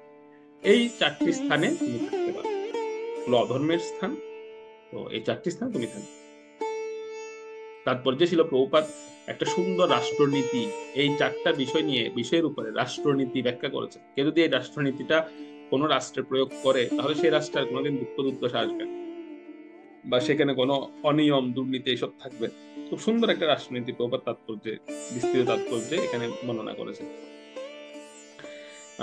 এছাড়াও এই রাষ্ট্রনীতিটা, এটা আমাদের প্রত্যেকের জন্য প্রযোজ্য। অর্থাৎ এটা এত এত সুন্দর প্রবাদ বলেছেন, আমরা একটু দেখি, আপনারা একটু পড়বেন। প্রথমত আমরা একটু দেখি, এখানে কিন্তু একটা প্রসঙ্গ এখানে বলা হয়েছে, আপনার তাৎপর্য একটু লক্ষ্য করুন, যে হ্যাঁ, এখানে দেখুন, এই 2 ধরনের ব্যক্তিদের, এখানে দুই প্রকার অনুশাসন, শাস্ত্রে 2 প্রকারের অনুশাসন আছে। একটি হচ্ছে প্রবৃত্ত মার্গ, বৈদিক শাস্ত্রে প্রবৃত্ত বা জড়ভোগে লিপ্ত এবং নিবৃত্ত বা জড়বন্ধন মুক্ত, এই 2 ধরনের ব্যক্তিদের জন্য 2 প্রকার অনুশাসন রয়েছে। অনেক সময় অনেকে আমাদেরকে প্রশ্ন করেন যে আচ্ছা প্রভু, বেদে পশু হত্যার বিধান দেওয়া আছে, আপনারা বলেন যে পশু হত্যা করা, প্রাণী হত্যা করা যাবে, বা বেদে কিছু কিছু জায়গায় এরকম মানে যেটা আমরা বলি যে এটা পাপ, এটা করা উচিত নয়, সেরকম বিষয় বেদে অনুমোদন দেওয়া আছে, কিন্তু আপনারা বলছেন সেটা করা যাবে না কেন? তো এখানে খুব সুন্দর সলিউশন প্রভুপাদ দিয়েছেন। দেখুন, এখানে প্রভুপাদ বলছেন যে আমাদের বৈদিক শাস্ত্রে 2টা মার্গ আছে। একটা হচ্ছে প্রবৃত্ত মার্গ, মানে যারা অত্যন্ত ভোগী, আসক্ত, তাদেরকে বলা হয় প্রবৃত্ত মার্গ বা জড়ভোগে লিপ্ত, তারা মানে ওখান থেকে বেরিয়ে আসতে পারছে না। তারা একজন ধরুন, সে প্রতিদিন মানে 20টা 30টা করে সিগারেট খাচ্ছে ডেইলি। এখন তাকে যদি আপনি প্রথম দিনে বলেন যে না সিগারেট খাওয়া যাবে, তাহলে কি হবে? সে সে সে কোনোদিনও সেটা ছাড়তে পারবে? তো যে বুদ্ধিমান, অনেক সময় ডাক্তাররা কি করে, তাকে বলে যে না তুমি আজকে থেকে 5টা করে খাও ডেলি। তখন সে খুব খুশি হয়ে যাচ্ছে, বলতো ও আচ্ছা আচ্ছা, এই তো আমার দলের লোক দেখা যাচ্ছে, সে আমাকে ছাড়তে বলছে না, সে আমাকে আরো 5টা খেতে বলছে। তো একজন একজন আসক্ত ব্যক্তিকে একদিনে হুট করে সবকিছু ছাড়ানো যায় না, তাকে আস্তে আস্তে আস্তে ধীরে ধীরে ধীরে ধীরে তাকে ছাড়াতে হয়। একটা পর্যায়ে গিয়ে সে অটোমেটিক্যালি সবগুলো ছেড়ে দেয়, তাকে নেশা থেকে মুক্ত করা। ঠিক একইভাবে প্রবাদ এখানে বলছেন যে যারা অত্যন্ত জড়ভোগে লিপ্ত, যারা প্রবৃত্ত মার্গের অনুসারী, তাদেরকে নিবৃত্ত মার্গে অর্থাৎ জড়বন্ধন থেকে মুক্ত করার জন্য বেদ শাস্ত্রে বা বৈদিক শাস্ত্রে কিছু কিছু ক্ষেত্রে এই মাংসাহার বা দ্রুতক্রিয়া এসবের কিছু কিছু বিধান দেওয়া আছে। তবে সেটা মনুষ্য শ্রেণীর জন্য নয়, তাদেরকে মনুষ্য শ্রেণীতে ফেলা যাবে।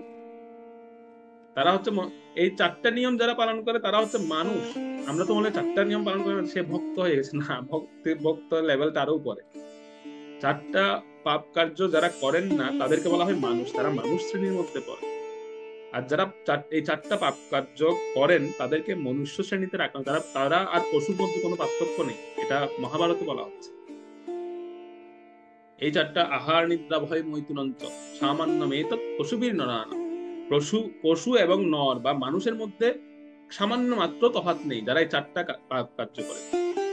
পশুরাও স্ত্রী সঙ্গ করছেন, তারাও মাংসাহার করছেন, তারাও ঘুমিয়ে পড়ছেন, তারা সন্তান জন্ম দিচ্ছেন, একই সব কাজই এক।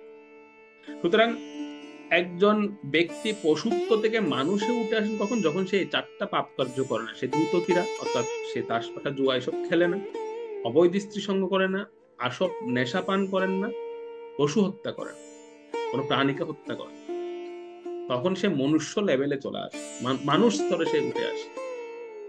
এই অনুশাসনগুলো সেজন্য অনেক সময় আমরা ব্যাদ নিয়ে আমাদের অনেক অনেক অনেক ছেলেরা এখন বর্তমানে মানে এটা নিয়ে মানে অনেকে আমার সঙ্গে অনেকে আলোচনা করেছে যে পুরো ব্যাধেই তো বর্ণনা করা হচ্ছে, ব্যাধেই তো বলা হচ্ছে যে না কিছু কিছু জায়গায় যজ্ঞে পশু বলির বিধান দেওয়া আছে। এটা কেন দেওয়া আছে? এই জন্যই দেওয়া আছে যে যারা প্রবৃত্ত মার্গের ব্যক্তি, যারা একদম পারেন, যারা সপ্তাহে একদিন নিরামিষ খেলে যাদের পেটে গ্যাস হয়ে যায়, এরকম অনেকে আছে।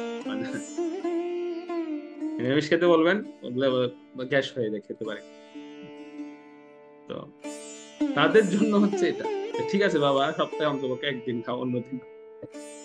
কিন্তু এটা এই প্রবৃত্ত মার্গে থাকাটা আমাদের উদ্দেশ্য নয়, আমাদের নিবৃত্ত মার্গে আসতে হবে। প্রত্যেককে যারা মুক্তির পথে যেতে চান, যারা জড়বন্ধন থেকে মুক্ত হতে চান, প্রত্যেককে নিবৃত্ত মার্গে আসতে হবে।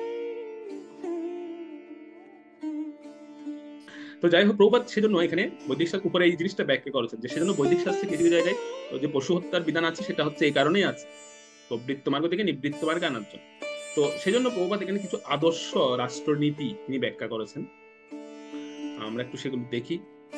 একজন করবেন 1 থেকে 1, এখানে আছে 1 থেকে পড়ুন।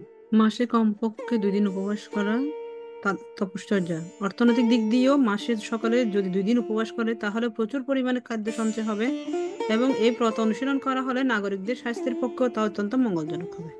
তো প্রথম যে নীতিটা প্রভুপাদ দিয়েছেন, এই এই এই নীতিটা যদি আমরা পালন করা হয় বা কোনো রাজ্যে যদি এই নীতিটা পালন করা হয়, যে আমরা যেটা করি প্রতি মাসে 2 বার আমরা একাদশী পালন করি, তো মাসে যদি কমপক্ষে 2 দিন উপবাস করা হয় তাহলে এটা তপস্যা হয়ে যাচ্ছে।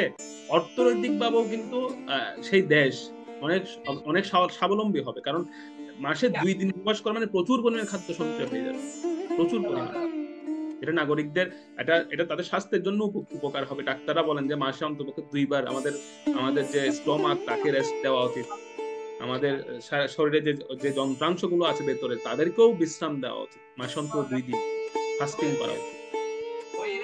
সেজন্য এই বিষয়টা আমরা যদি করি বা আমরা যদি অ্যাপ্লাই করি তাহলে কিন্তু সেটাও অনেক উপকার দেবে আমাদের। 2 নাম্বারটা বলুন। ছেলে মেয়েদের যথাক্রমে 24 বছর এবং 16 বছর বয়সে বিবাহ বাধ্যতামূলক হবে। স্কুল এবং কলেজের ছেলে মেয়েদের একত্রে শিক্ষা লাভে কোনো ক্ষতি নেই যদি ছেলে এবং মেয়েরা যথাসময়ে যথাযথভাবে বিবাহিত হয়, এবং যদি ছাত্রছাত্রীদের মধ্যে ঘনিষ্ঠ সম্পর্ক গড়ে ওঠে তাহলে অবৈধ সম্পর্কে সম্পর্কিত না হয়ে তাদের যথাযথভাবে বিবাহ করা উচিত। বিবাহ বিচ্ছেদ বেশ্যাবৃত্তি অনুপ্রাণিত করে, তাই তা সম্পূর্ণরূপে নিষিদ্ধ করা হওয়া উচিত। তো এখানে আরো একটা সুন্দর নীতি প্রভুপাদ বলছেন যে ছেলেদের হচ্ছে 24 বছর বয়সে এবং মাতাজিদের 16 বছর বয়সে বিবাহ দেওয়া হচ্ছে। এখন যদি এটা বাংলাদেশ সরকারকে বলে বাল্য বিবাহ দিয়ে দিচ্ছে, বলতে ধরে নিয়ে যাবে যে বাল্য বিবাহ দিচ্ছে, ধরে নিয়ে যাও। কিন্তু এটা বৈদিক সমাজে বা বৈদিক রীতিতে, আমাদের বৈদিক রীতিতে প্রভুপাদ বলছেন এইটাই ছিল আমাদের বৈদিক রীতি, যার ফলে ওই সময় যে বিবাহ বিচ্ছেদ বা অবৈধভাবে সম্পর্ক গড়ে ওঠা, এই বিষয়গুলো তখন ছিল না, যেগুলো বর্তমান সময়ে খুব অ্যাভেলেবল দেখা যাচ্ছে। এমনকি দুঃখের বিষয় যে আমাদের তথাকথিত কিছু ভক্ত সমাজেও দেখা যাচ্ছে এসব বিষয়, যে বিবাহ বিচ্ছেদ, এই ধরনের কিছু বিষয় ভক্ত সমাজেও দেখা যাচ্ছে। এগুলো সেজন্য আমি তথাকথিত ভক্ত সমাজ বললাম, মানে এরা আসলে প্রকৃতপক্ষে ভক্ত নয়, কারণ প্রভুপাদ সম্পূর্ণ নিষেধ করেছেন যে এগুলো সম্পূর্ণ নিষিদ্ধ হওয়া উচিত। তো এবং প্রভুপাদ এটা বলছেন যে একত্রে শিক্ষা লাভ করাটাতে কোনো ক্ষতি নেই যদি যথাসময়ে তাদেরকে বিবাহ দেওয়া হয়। বা এটাও বলেছেন যে যদি কারো এরকম কোনো ছেলে বা কোনো মেয়ের সঙ্গে সম্পর্ক হয়, ঘনিষ্ঠ সম্পর্ক গড়ে ওঠে, তখন তাদেরকে সে বিবাহ দিলে তাতে কোনো ক্ষতি নেই। তাহলে অবৈধ সম্পর্ক হওয়ার কোনো চান্স থাকবে না, অবৈধ রিলেশন হওয়ার কোনো চান্স থাকবে না। তো খুব সুন্দর রাষ্ট্রনীতি প্রভুপাদ বলছেন। তো এটা খুব গুরুত্বপূর্ণ একটা নীতি প্রভুপাদ এখানে বলেছেন। আমরা 3 নাম্বার পড়ুন, 3 নাম্বারটা। রাষ্ট্রে অথবা মানব সমাজে এককভাবে এবং যৌথভাবে পারমার্থিক পরিবেশ সৃষ্টি করার জন্য নাগরিকদের তাদের আয়ের 50% পর্যন্ত অবশ্যই দান করতে হবে। নিম্নলিখিত মাধ্যমে ঠিক আছে, আমরা আগে প্রথম অংশটা দেখি। এখানে বলা হচ্ছে যারা রাষ্ট্রে অথবা মানব সমাজে এককভাবে হোক বা যৌথভাবে হোক পারমার্থিক পরিবেশ সৃষ্টি করার জন্য প্রত্যেক নাগরিককে তাদের আয়ের 50% দান করতে হবে। আপনারা যা ইনকাম করবেন 50% দান করে দিতে হবে মন্দিরে, ঠিক আছে, পারমার্থিক উন্নতির জন্য, পারমার্থিক পরিবেশ সৃষ্টি করার জন্য। ওকে, তো এটাও একটা সুন্দর নীতি। যদি প্রত্যেকে যদি পারমার্থিক পরিবেশ সৃষ্টি করার জন্য তার আয়ের কিছু অংশ দান করেন, যদিও আমরা এটা সব জায়গায় বলেছেন, ছিল রূপ গোস্বামীপাদও বলেছেন 50%, কিন্তু অনেক সময় একটু কনসিডার করে দিয়ে আমাদের আচার্যরা বলে থাকেন যে ঠিক আছে 25% হলেও দেওয়া উচিত অন্তপক্ষে ভগবানের বাণী প্রচারের জন্য বা পারমার্থিক পরিবেশ সৃষ্টি করার জন্য। তো এটা যদি প্রত্যেকে করে তাহলে কিন্তু এই কৃষ্ণ ভক্তির নীতি বা কৃষ্ণ ভক্তির যে বাণী সেটি প্রচার হবে। ওকে, তো আরো কয়েকটা নীতি শ্রীমদ ভাগবতের আলোকে কিছু নীতি প্রচার করতে হবে। এটা হচ্ছে প্রচার্য বিষয়।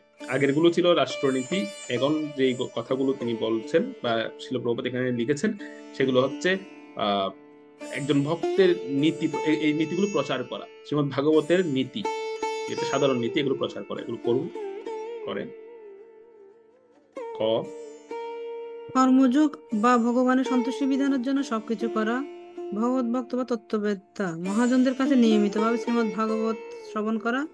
গৃহে অথবা উপাসনালয়ে সম্মিলিতভাবে ভগবানের মহিমা কীর্তন করা।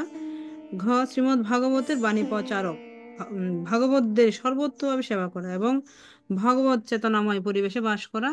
রাষ্ট্র যদি উপরোক্ত পন্থায় নিয়ন্ত্রিত হয় তাহলে স্বাভাবিকভাবে সর্বত্র ভগবত চেতনা বিরাজ করে।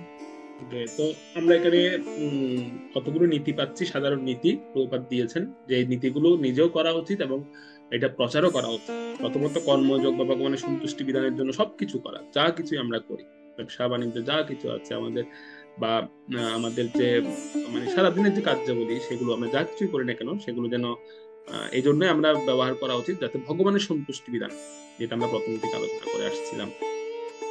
আরেকটা বিষয় এখানে বলা হচ্ছে ভগবত ভক্ত বা তত্ত্ববেত্তা কোনো মহাজনের কাছ থেকে নিয়মিতভাবে শ্রীমদ ভাগবত শ্রবণ করা, ভাগবতের কথা শ্রবণ করা, এটা খুব গুরুত্বপূর্ণ প্রভুপাদ এখানে বলছে।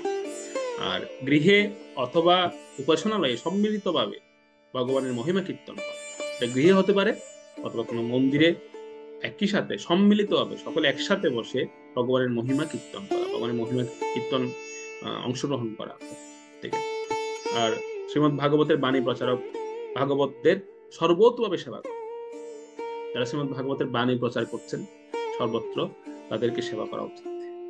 আর ভগবত চেতনাময় পরিবেশে বাস করা, যেখানে ভগবানের চেতনা, যেই স্থানে বাস করলে ভগবত চেতনা আমাদের বিকাশ লাভ করবে সেই জায়গায় বাস করা।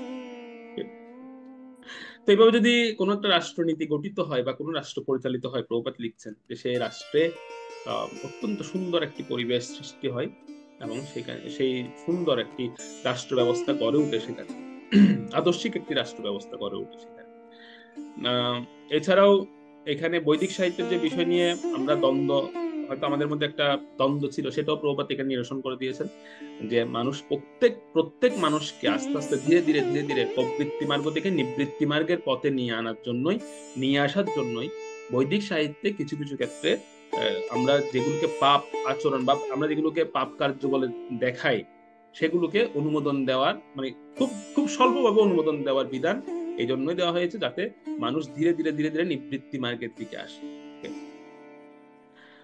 তো এই নীতিগুলো যদি প্রতিষ্ঠিত হয় তাহলে দেশ শান্তি ফিরে আসবে। এই নীতিগুলো কার রাজ্যে ছিল? কেন প্রভুপাদ তাৎপর্য লিখছেন? তার কারণটা হচ্ছে এই নীতিগুলো পরীক্ষিত মহারাজের সময়ে উনার রাজ্যে ছিল, এই নীতিগুলো বর্তমান ছিল, যার কারণেই পরীক্ষিত মহারাজ চাচ্ছিলেন না যেন নীতিগুলো ভ্রষ্ট হোক বা নীতিগুলোর বিরুদ্ধে গিয়ে বিরুদ্ধ আচরণ কেউ করুক। সেজন্য তিনি কলিকে এই 4টি স্থান দিলেন, যে 4টি বিষয় ওনার রাজ্যে ছিল না, বা যে 4টি বিষয় থেকে অধর্মের উৎপত্তি হয়, সেই 4টি স্থানে কলিকে দিলেন। 4টি স্থান পেয়ে কলির মনোভাব, 4টি স্থান পেয়ে কলির মনোভাব হচ্ছে অসন্তুষ্টি। সে অসন্তুষ্ট, সে বলছে মহারাজ আপনি আমাকে এগুলো কি দিলেন? এই 4টি স্থান, আমাকে যে 4টি স্থান দিলেন এগুলো তো না দেওয়া আর না দেওয়া সমান। যে 4টি স্থান আমাকে আপনি দিলেন এগুলো দেওয়া না দেওয়া সমান, কারণ হচ্ছে সবাই যখন জানবে যে দ্রুত ক্রীড়ার মধ্যে আমি আছি, অবৈধ সঙ্গের মধ্যে আমি আছি, নেশা পানের মধ্যে আমি আছি, মাংসাহারের মধ্যে আমি আছি, এটা তো জীবনেও তো কেউ করতে চাইবেন, জীবনেও করবে না। আর এগুলো যদি না করে তাহলে আমার বিস্তার হবে কিভাবে, আমি রাজ্য পরিচালনা করব কিভাবে? কলি কলি মহারাজ পরীক্ষিত বলছেন কেউ জানতে পারে যে আমি এগুলোর মধ্যে অবস্থান করি, তো কেউ তো এগুলো করবেও না, ভুলেও করবে না। মানে আমরা যদি জানি যে একটা খাবার, ধরুন আমরা হাতে নিলাম একটা সুস্বাদু খাবার, যদি জানতে পারি যে এটার মধ্যে বিষ আছে, এটাকে আমরা খাবো? কেউ খাবো না, এটা আমরা রেখে দেবো। তো কলি বলছে কেউ যদি জানতে পারে যে এই কাজগুলোর মধ্যে আমি অবস্থান করছি, তাহলে তো কেউ এগুলো করতে চাইবে না, এগুলোকে ভালো মনে করে করতে হবে।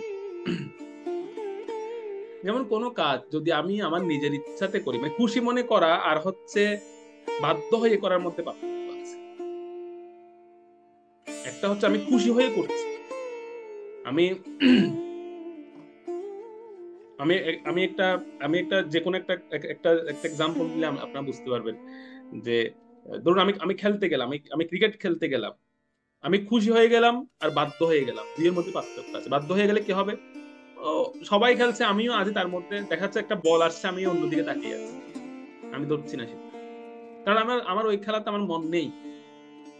তো কলি বলছিলেন যদি কেউ নেশা করতে গিয়ে মনে করে আমি সেখানে আছি, তো সে তো নেশা করে টেস্ট পাবে না বা আনন্দ পাবে না, সে মনে করে আরে আমি একটা অধর্মের সঙ্গ করছি, আমি একটা খারাপ সঙ্গ করছি, সে তো এরকম মনে করবে, সে আনন্দ নিয়ে সে করবে না। আর আমার কাজ হচ্ছে মানুষকে আনন্দ দেওয়া। তো যখন কলি এভাবে মহারাজ পরীক্ষিতকে মানে একদম যুক্তি সহকারে বুঝিয়ে দিলেন যে মহারাজ আপনি আমাকে যে 4টি স্থান দিয়েছেন সেগুলো আমার জন্য উপযুক্ত নয়, কারণ মানুষ যখন জানতে পারবে যে এগুলোর মধ্যে আমি আছি, তারা কোনোদিনও করবে না। অথচ কত দুর্ভাগ্য দেখুন, এখন প্রত্যেকে এইসব অপরাধমূলক কাজ করছে এটা জানার পরে, যেগুলোর মধ্যে কলি বাস করে, এগুলো করা উচিত নয়, কিন্তু তথাপি আমাদের কত বড় দুর্ভাগ্য যে আমরা করছি এবং খুব খুশি মনে করছি। কেউ একটা পাপ কার্য করছে খুব খুশি মনে, একদম ডাকডোল পিটিয়ে করছে, এটা সেজন্য এটা আমাদের জন্য একটা বড় দুর্ভাগ্য। কিন্তু তখনকার সময়ে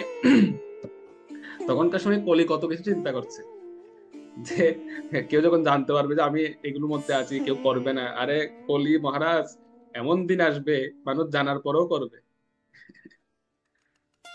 তো তখন পরীক্ষিত মহারাজ একটু চিন্তা করছিলেন যে তাহলে তুমি কি বলতে চাও? তখন কলি বলছিলেন যে দেখুন, যে পাপ কার্য যে বিষয়টা আছে, এটা আমার সঙ্গ ব্যতীত বা এই 4টি পাপ কার্য ব্যতীত, মানে আমার সঙ্গ ব্যতীত কোনোদিন সংগঠিত হবে না। সেখানে আমার সংযোগ লাগবে। মানে বিষয়টা হচ্ছে এরকম যে নেশাপান করার ইচ্ছা দেখা যাবে হয়তো অনেকের মধ্যে আছে, কিন্তু অনেকে সংযমিত করতে পারে, অনেকে সংযমিত করতে পারে। তো যারা সংযমিত করতে পারে তারা হচ্ছে কলির সঙ্গটা হয়তো তাদের সরাসরি সেভাবে পায়নি, বা কলি তাদেরকে সেরকম সঙ্গ দিতে পারেনি। আর যারা নিজেকে কন্ট্রোল করতে পারে না, তারা দেখা গেছে তারা কলির সঙ্গ পাওয়ার সঙ্গে সঙ্গেই তারা নিজেকে আর কন্ট্রোল করতে পারেনি, তারা সেই পাপ কার্যটি করেছে।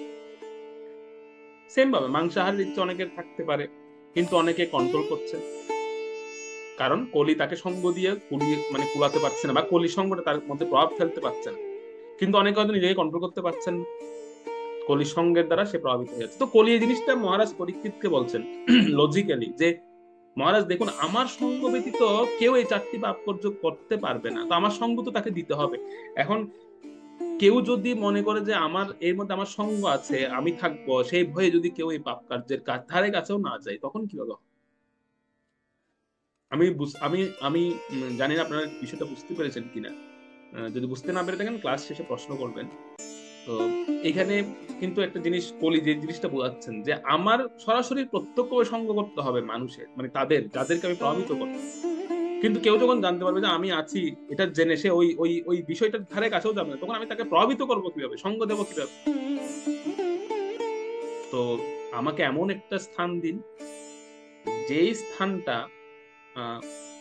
মানুষ চাইলেও ছেড়ে দিতে পারবে, মানে মানুষ মনে করবে, মানুষ জানবে যে তার মধ্যে আমি আছি, কিন্তু তথাপি সে অনিচ্ছাকৃত ভাবে হোক, ইচ্ছাকৃত হোক, অনিচ্ছাকৃত ভাবে হোক, সেটা তাকে গ্রহণ করতেই হবে, সেরকম একটা স্থান দিন।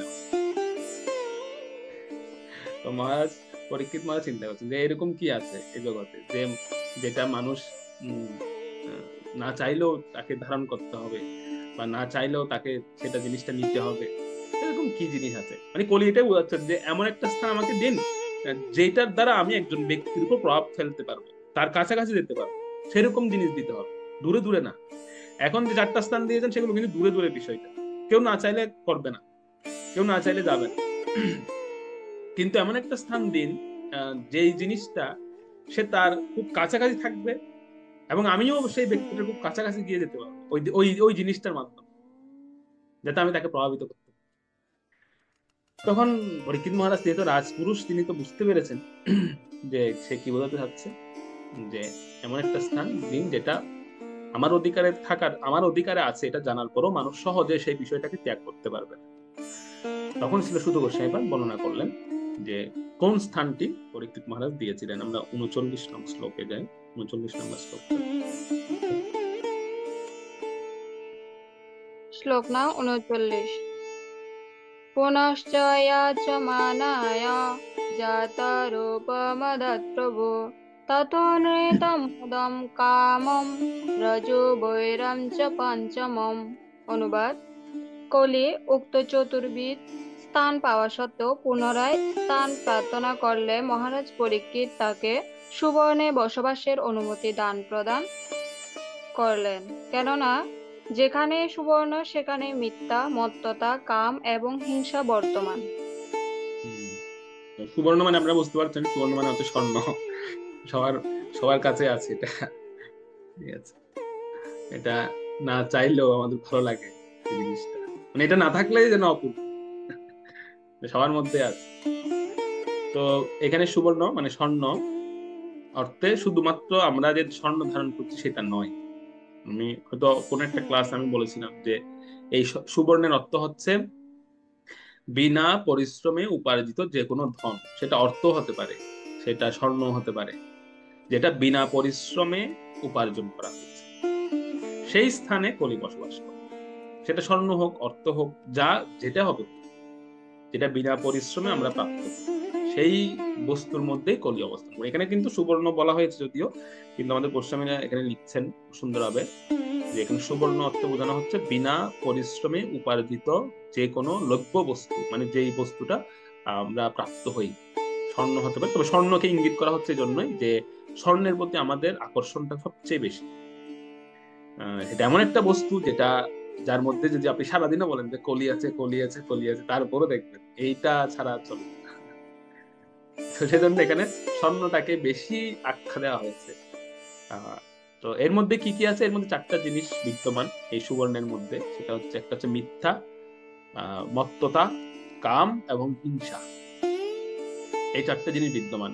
এই 4টা জিনিসের জন্য লড়াই চলে, যার মধ্যে এই বিনা পরিশ্রমে উপার্জিত অর্থ থাকবে, দেখবেন তার কাছেই, তার সঙ্গেই সব এই 4টা জিনিস তার সঙ্গে অবস্থান করবে। সে মিথ্যাবাদী হবে, মিথ্যাবাদী না হলে সে বিনা পরিশ্রমে অর্থ উপার্জন করলো কিভাবে, স্বর্ণ লাভ করলো কিভাবে। তার মধ্যে মত্ততা থাকবে ক্ষমতার জন্য, প্রচন্ড মত্ত হবে সে এগুলো লাভের জন্য, এবং প্রচুর পরিমাণে কামুক হবে সে। এবং সর্বশেষ হচ্ছে হিংসা, যে এই জিনিসগুলো, এই স্বর্ণটা যেন হারিয়ে না যায়, তার সিন্ধুকের মধ্যে লুকিয়ে রাখবে, বিভিন্ন জায়গায় লুকিয়ে রাখবে। তো 4টা জিনিস এই স্বর্ণের সঙ্গে একত্রে থাকে। একবার বিচার করে আমরা যদি দেখি, একবার বিচার করে দেখুন যে অনেক সময় আমাদের কিছু তথাকথিত ভক্তের মধ্যে এরকম আমরা দেখতে পাই যে যে সেটা এরকম হতে পারে যে বিনা পরিশ্রমে আমি একটা সম্পদ লাভ করলাম বা একটা পদ লাভ করলাম বিনা পরিশ্রমে। তার সঙ্গেও কিন্তু 4টা বিষয় ঘটবে, 4টে বিষয় ঘটবে সেখানেও। কারণ এখানে একটা জিনিস বলা হচ্ছে এই জন্যই যে যেই যেই যেই বস্তুটি আমরা কোন রকমের পরিশ্রম ছাড়া বা আমাদের কোনো কষ্টসাধ্য ছাড়া আমরা লাভ করব, সেটার গুরুত্ব আমরা উপলব্ধি করতে পারবো না। তো সেক্ষেত্রে 4টা জিনিস তখন সেখানে প্রবেশ করে, মিথ্যা, মত্ততা, কাম এবং হিংসা। সেজন্য তাৎপর্য শেষে প্রভুপাদ মাতাজিদেরকে বেশি সাবধান করে দিয়েছে। তাৎপর্য শেষাংশে পড়লে দেখবেন সেখানে প্রভুপাদ লিখেছেন যে মাতাজিরা খুব সাবধানে স্বর্ণের ব্যবহার করবে, স্বর্ণের ব্যবহারে খুব সাবধান হতে হবে। প্রভুরা হয়তো স্বর্ণের ব্যবহারটা একটু কম করেন, কিন্তু মাতাজিরা যেহেতু একটু বেশি করেন বা সবসময় করতে হয়, তো সেই জন্য এখানে একটা বিষয় আমাদের মাথায় রাখতে হবে। তবে তার পূর্বে প্রভুপাদ এটাও বলেছেন যে এবং আমি এটা টিকাতেও এরকম পেয়েছি যে যারা কেবলমাত্র ভগবত সেবার উদ্দেশ্যে এই বস্তুগুলোকে ধারণ করেন, তারা হয়তো এখানে এই কলি কিন্তু এইটার সঙ্গে কলি অবস্থান করছেন, এটা মাস্ট, এটা একদম শাস্ত্রের কথা, এটার সঙ্গে কলি সবসময় আছে। কিন্তু বিষয়টা হচ্ছে কেউ যদি ভগবত সেবার্থে এটাকে ব্যবহার করে যতটুক মানে যতটুক প্রয়োজন ততটুক ইউজ করেন, অতিরিক্ত নন, প্রদর্শনের জন্য নন, কেবলমাত্র ভগবত সেবার জন্য যারা ব্যবহার করছেন, তারা হয়তো এখান থেকে রেহাই পেতে পারেন। সেজন্য প্রভুপাদ একটু সাবধান করে দিয়েছেন যে দেখে শুনে ব্যবহার করা, বুঝে শুনে ব্যবহার করা উচিত সেটা। তো যাই হোক, সেই জন্য এটা প্রত্যেকের জন্যই এই বিষয়টা।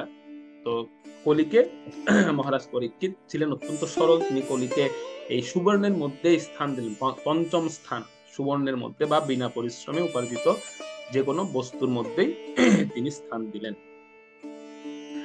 দিয়ে তিনি মনে মনে চিন্তা করছিলেন যে আমার রাজ্যে তো সবাই অত্যন্ত পরিশ্রমী, সকলেই ভক্ত, কেউ বিনা পরিশ্রমে কোনো কিছু উপার্জন করে না, সবাই ভক্ত আমার রাজ্যে, সুতরাং আমার কোনো টেনশন নেই, আমি একদম বিনা টেনশনে থাকতে পারবো, কারণ তারা তো কেউ এরকম নয়। এমনকি শাস্ত্রে এটাও বর্ণনা করা হচ্ছে পরীক্ষিত মহারাজের রাজ্যে যারা বসবাস করতেন তাদের চরিত্রটা কেমন ছিল। দেখুন, একটা জায়গায় এরকম লেখা হচ্ছে যে কেন তিনি এত নির্ভয়ে ছিলেন পরীক্ষিত মহারাজ, বা কেন ওই সময় এই স্বর্ণ স্থানটা তিনি দিলেন, সুবর্ণকে দিলেন, দেওয়ার পরও তিনি নির্ভয়ে ছিলেন। তিনি একটা বিশ্বাস ছিল তার মধ্যে, ওনার মধ্যে, যে প্রত্যেকেই কৃষ্ণ ভক্ত, আর তাদের একমাত্র ধন বা একমাত্র সম্পদ হচ্ছে কৃষ্ণ ধন বা কৃষ্ণ ভক্তিটাই হচ্ছে তাদের একমাত্র সম্পদ। আর আমাদেরকে যদি প্রশ্ন করে আমাদের একমাত্র সম্পদ কি, তো সোনা চাঁদি সব এক জায়গায় করবো, করে বলে এইগুলো আমার একমাত্র সম্পদ। যখন এই যে দেশে গন্ডগোল শুরু হয়েছে তখন আমি দেখেছি কিছু কিছু বক্তা, ওরে বাবা ইন্ডিয়াতে ঘর বাড়ি কেনার একদম ধুম পড়ে গেছে, ঘর কিনছে, বাড়ি কিনছে, জায়গা নিচ্ছে, মাতাজিদেরকে পার করে দিচ্ছে, কি অবস্থা শুরু হয়ে গেছে। তখন বোঝা গেছে যে আসল ধনটা কি, আসল আসল যে আমরা বলি না তোমার আসল সম্পদটা কি, ভগবান টগবান থাক, আমি আগে এদেরকে পার করি। তখন বোঝা গেছে যে আসল সম্পদটা কি। তো পরীক্ষিত মহারাজ তিনি এতটাই আশ্বস্ত ছিলেন তার প্রজাদেরকে নিয়ে যে তারা কোনোদিনও আমার সঙ্গে প্রতারণা করবে না, তারা, আমি জানি তাদের আসল ধনটা কি। তাদের যদি ঘর বাড়ি সবকিছু নিয়ে নেওয়া হয়, যদি বলা হয় শুধুমাত্র কৃষ্ণ ভক্তি তোমার সম্বল, কৃষ্ণই তোমার একমাত্র ধন, যথেষ্ট, সন্তুষ্ট। সেই প্রসঙ্গে লিখতে গিয়ে মানে গোস্বামী লিখছেন যে পরীক্ষিত মহারাজের যারা রাজ্যে অধিবাসী ছিলেন তাদের রাজ্যে বাসিন্দারা এতই ভক্তিপরায়ণ ছিল যে তারা মানে তাদের তাদের দিনান্তে, মানে তারা একদিন সারাদিন কাজ করার পরে বা সারাদিন ব্যবসা করার পরে বা কেউ সারাদিন তখন তো চাকরি ছিল না, তখন ব্যবসা ছিল, ব্যবসা করতেন বা মাঠে কাজ করতেন, কৃষিকাজ, এগুলো করার পরে সারাদিন দিনের অন্তে তারা যেটা উপার্জন করতেন সেটা দিয়ে তারা কি করতেন, সেটা দিয়ে তারা 4টা কাজ করতেন। এখানে লেখা হচ্ছে প্রথম কাজটা হচ্ছে কি, প্রথম কাজটা হচ্ছে শ্রীকৃষ্ণের বিভিন্ন লীলা বা উৎসবের আয়োজন করতেন। ধরুন এখন জন্মাষ্টমী না, কিন্তু তারা বলছে ও আজকে তো অনেক অর্থ উপার্জন হয়েছে, আজকে জন্মাষ্টমী উৎসব আয়োজন করি, মানে ওদিন কিন্তু জন্মাষ্টমী না, বা দেখা যাচ্ছে আজকে রামনবমী না, ঠিক আছে আজকে রামনবমী উৎসব আয়োজন করে, আজকে তো আমি অনেক টাকা রোজগার করেছি। মানে সংসার প্রতিপালনের জন্য ন্যূনতম অর্থটা রেখে, তাও অনেকে সেটাও রাখতেন না, এরকম বলা আছে, অনেকে সেটাও রাখতেন না। অনেকে কি করতেন, প্রথম কাজ যেটা করতেন, যদি ভালো অর্থ উপার্জন করতে পারতেন বা যা ইনকাম করতেন সেটা দিয়ে একটা উৎসব আয়োজন করে দিতেন। সেজন্য ওনার রাজ্যে প্রতিদিন কোনো না কোনো ঘরে উৎসব হতো। পরীক্ষিত মহারাজের সময় কোনো না কোনো ঘরে উৎসব লেগে যায়, ও আজকে তোমার ঘরে কি হচ্ছে, আজকে আমার ঘরে জন্মাষ্টমী হচ্ছে, আজকে তোমার ঘরে কি হচ্ছে, আজকে রামনবমী হচ্ছে, আজকে নৃসিংহ চতুর্দশী, এরকম বিভিন্ন উৎসব ওনারা করতেন, ভগবানের বিভিন্ন লীলার আয়োজন করতেন। বা বিভিন্ন উৎসব যদি করতে না পারতেন সেক্ষেত্রে দেখা যেত কীর্তনের আয়োজন করে দিতেন, মানে ভগবানের লীলা কীর্তন, যে আজকে আমরা ভগবানের বাল্য লীলা কীর্তন শুনব। একজন কীর্তনিয়া নিয়ে আসতেন, গ্রামবাসীরা সবাই মিলে বসে সেই কীর্তন শুনতেন। বিভিন্ন লীলা উৎসব ওনারা আয়োজন করতেন, এটা তো প্রথম কাজ। দ্বিতীয় কাজটা কি, কেউ কেউ কি করতেন, কেউ কেউ সারাদিন যা ইনকাম করতেন সেই অর্থ দিয়ে ওনারা অতিথি সৎকার করতেন। কোনো অতিথিকে ঘরে ডেকে আনতেন, কোনো সাধু সন্তকে ঘরে ডেকে আনতেন, এনে তাকে সেবা দিতেন, যে আজকে বৈষ্ণব সেবা আমাদের করে। আরে কেউ কেউ কেউ বলতে যে আরে যা ইনকাম করছো সেটা তো বৈষ্ণব সেবায় খরচ করে ফেলছো, কোনো অসুবিধা নেই, কালকে আবার ইনকাম করো। অতিথি সৎকার করে দিতেন, এটা দ্বিতীয় কাজ। 3 নম্বর কাজ হচ্ছে অনেকেই তারা সারাদিনে যা ইনকাম করতেন সেটা দান করে দিতেন সন্ধ্যার সময়। কোনো গরিবকে বা কোনো দুঃখী ব্যক্তি বা কোনো ব্রাহ্মণকে দেখলে তাকে দান করে দিতেন, যা ইনকাম করেন সেটা দান করে দিতেন। তৃতীয় কাজ। আর চতুর্থ কাজ হচ্ছে পর উপকার। ধরুন কারো কন্যা সম্প্রদান করতে পারছে না, মেয়ে বিয়ে দিতে পারছে না, এটা শুনেছে কেউ, সে সারাদিনে যা ইনকাম করেছে সে টাকাটা গিয়ে দিয়ে আসছে তাকে, নাও তোমার মেয়ে বিয়ে দিয়ে দাও। এই 4টা কাজ পরীক্ষিত মহারাজের রাজ্যের অধিবাসীরা প্রতিদিন করতেন, প্রতিদিন যা ইনকাম করতেন সেটা দিয়ে 4টা কাজ ওনারা করতেন। এরপরে এবার এই 4টা কাজ যদি দেখা যেত হয়তো এই 4টা কাজ সম্পাদন হয়নি, তখন তিনি চিন্তা করতেন যে কি করা যায়, তখন তিনি রাজকোষে জমা দিয়ে দিতেন যে আমার দরকার নেই এই অর্থ। সেজন্য পরীক্ষিত মহারাজ এতটাই, মানে আমি যখন মাঝে মাঝে ভাবি এই জিনিসগুলো পড়ার পরে যে কত সুন্দর ছিল সেই সময়ের পরিবেশটা, বা কত আদর্শিক একটা রাষ্ট্র ছিল তখন, রাজ্য ছিল তখন, যে ব্যক্তিরা সারাদিন পরিশ্রম করার পরে অর্থগুলোকে এভাবে ওনারা পর উপকার, দান, অতিথি সৎকার, ভগবানের লীলা উৎসব আয়োজনে ব্যয় করে দিতেন। এখন তো আমরা কত প্ল্যানিং করি, কত কিছু করি, মানে নিজের জন্য সারাদিনের আজকের ইনকামটা দিয়ে কি কি করব বা কোথায় কোথায় রাখবো, কিন্তু তখনকার সময় তখন ওনাদের আদর্শিক নীতিটা কেমন ছিল। সেজন্য পরীক্ষিত মহারাজ কোনো চিন্তাই করলেন না, তিনি বললেন যে আমার রাজ্যে অন্তপক্ষে তুমি থাকতে পারবে না, কারণ আমার রাজ্যের অধিবাসীরা এতটাই উন্নত, এতটাই আদর্শিক, তোমাকে যদি আমি বলি যে এখানে থাকো, তুমি নিজেও থাকবে না এখানে, তুমি বিরক্ত হয়ে চলে যাবে এখানে, কলিকে বলছে। সেজন্য তিনি ইচ্ছাকৃতভাবে সুবর্ণে আশ্রয় দিলেন, যে যাও গিয়ে স্বর্ণে থাকো। আমার রাজ্যের অধিবাসীরা স্বর্ণের প্রতিও তাদের কোনো লোভ নেই, তাদের একমাত্র ধন বা সম্পদ হচ্ছে কৃষ্ণ ধন বা কৃষ্ণ ভক্তিটাই হচ্ছে তাদের একমাত্র সম্পদ। তুমি যদি স্বর্ণের মধ্যে গিয়ে সারাদিন বসেও থাকো, তুমি তাদেরকে কোনোদিন আকর্ষিত করতে পারবে, আকৃষ্ট করতে পারবে।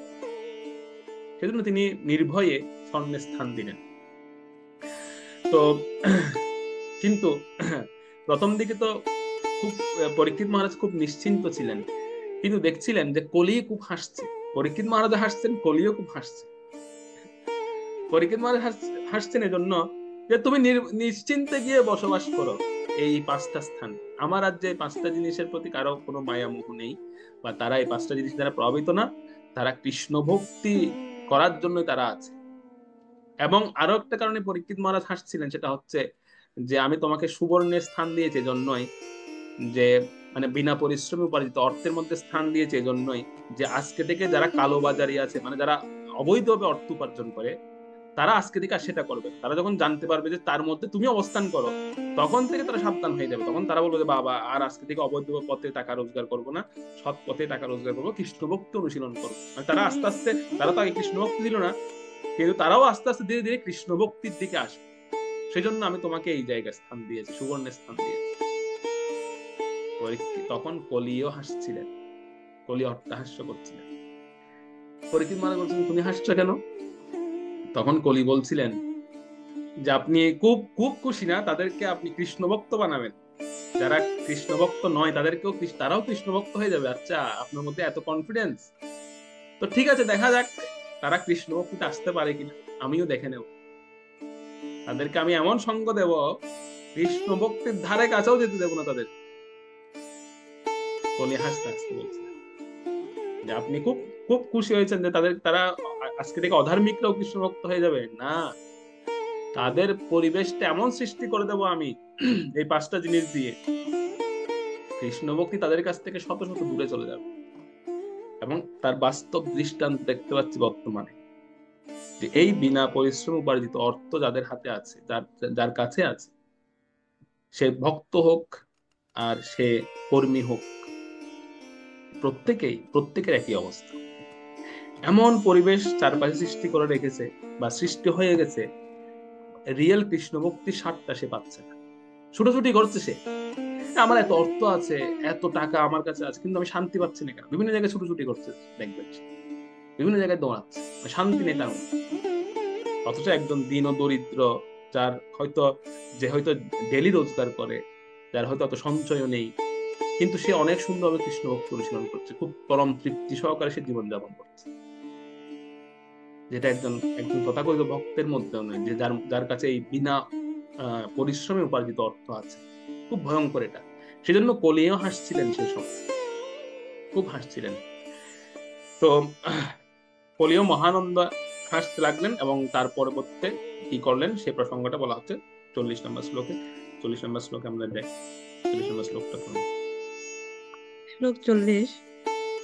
অমুনি পঞ্চস্থানানি ধর্ম প্রভ কলি উত্তরেণ দন্তানি নেভ সত্তন্নিদেশকৃত।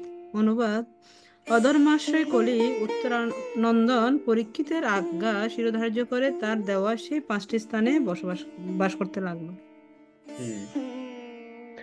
এই শ্লোক আর পূর্ববর্তী শ্লোকের তাৎপর্য দেখবেন, ছিল প্রভুপাদ একটা বিষয় বলেছেন, স্বর্ণভিত্তিক মুদ্রা প্রচলন।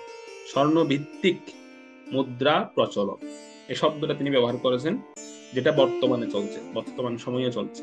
এখান থেকে কিন্তু কলির সূত্রপাত। স্বর্ণভিত্তিক মুদ্রা প্রচলনটা কিরকম? এটা হচ্ছে সবচেয়ে একটু বড় প্রতারণা বর্তমান সময়ে।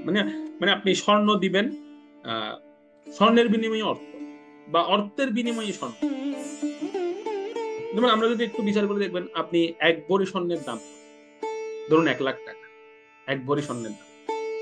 1 লাখ টাকার সাইজটা কতটুকু আর 1 ভরি স্বর্ণের সাইজটা কত, যদি আমরা বিচার করি, বা পাল্লায় তোলা হয়, পাল্লায় এক পাশে আপনি 1 ভরি স্বর্ণ রাখবেন আর এক পাশে আপনি 1 লাখ টাকা রাখবেন, কার ওজনটা বেশি হবে?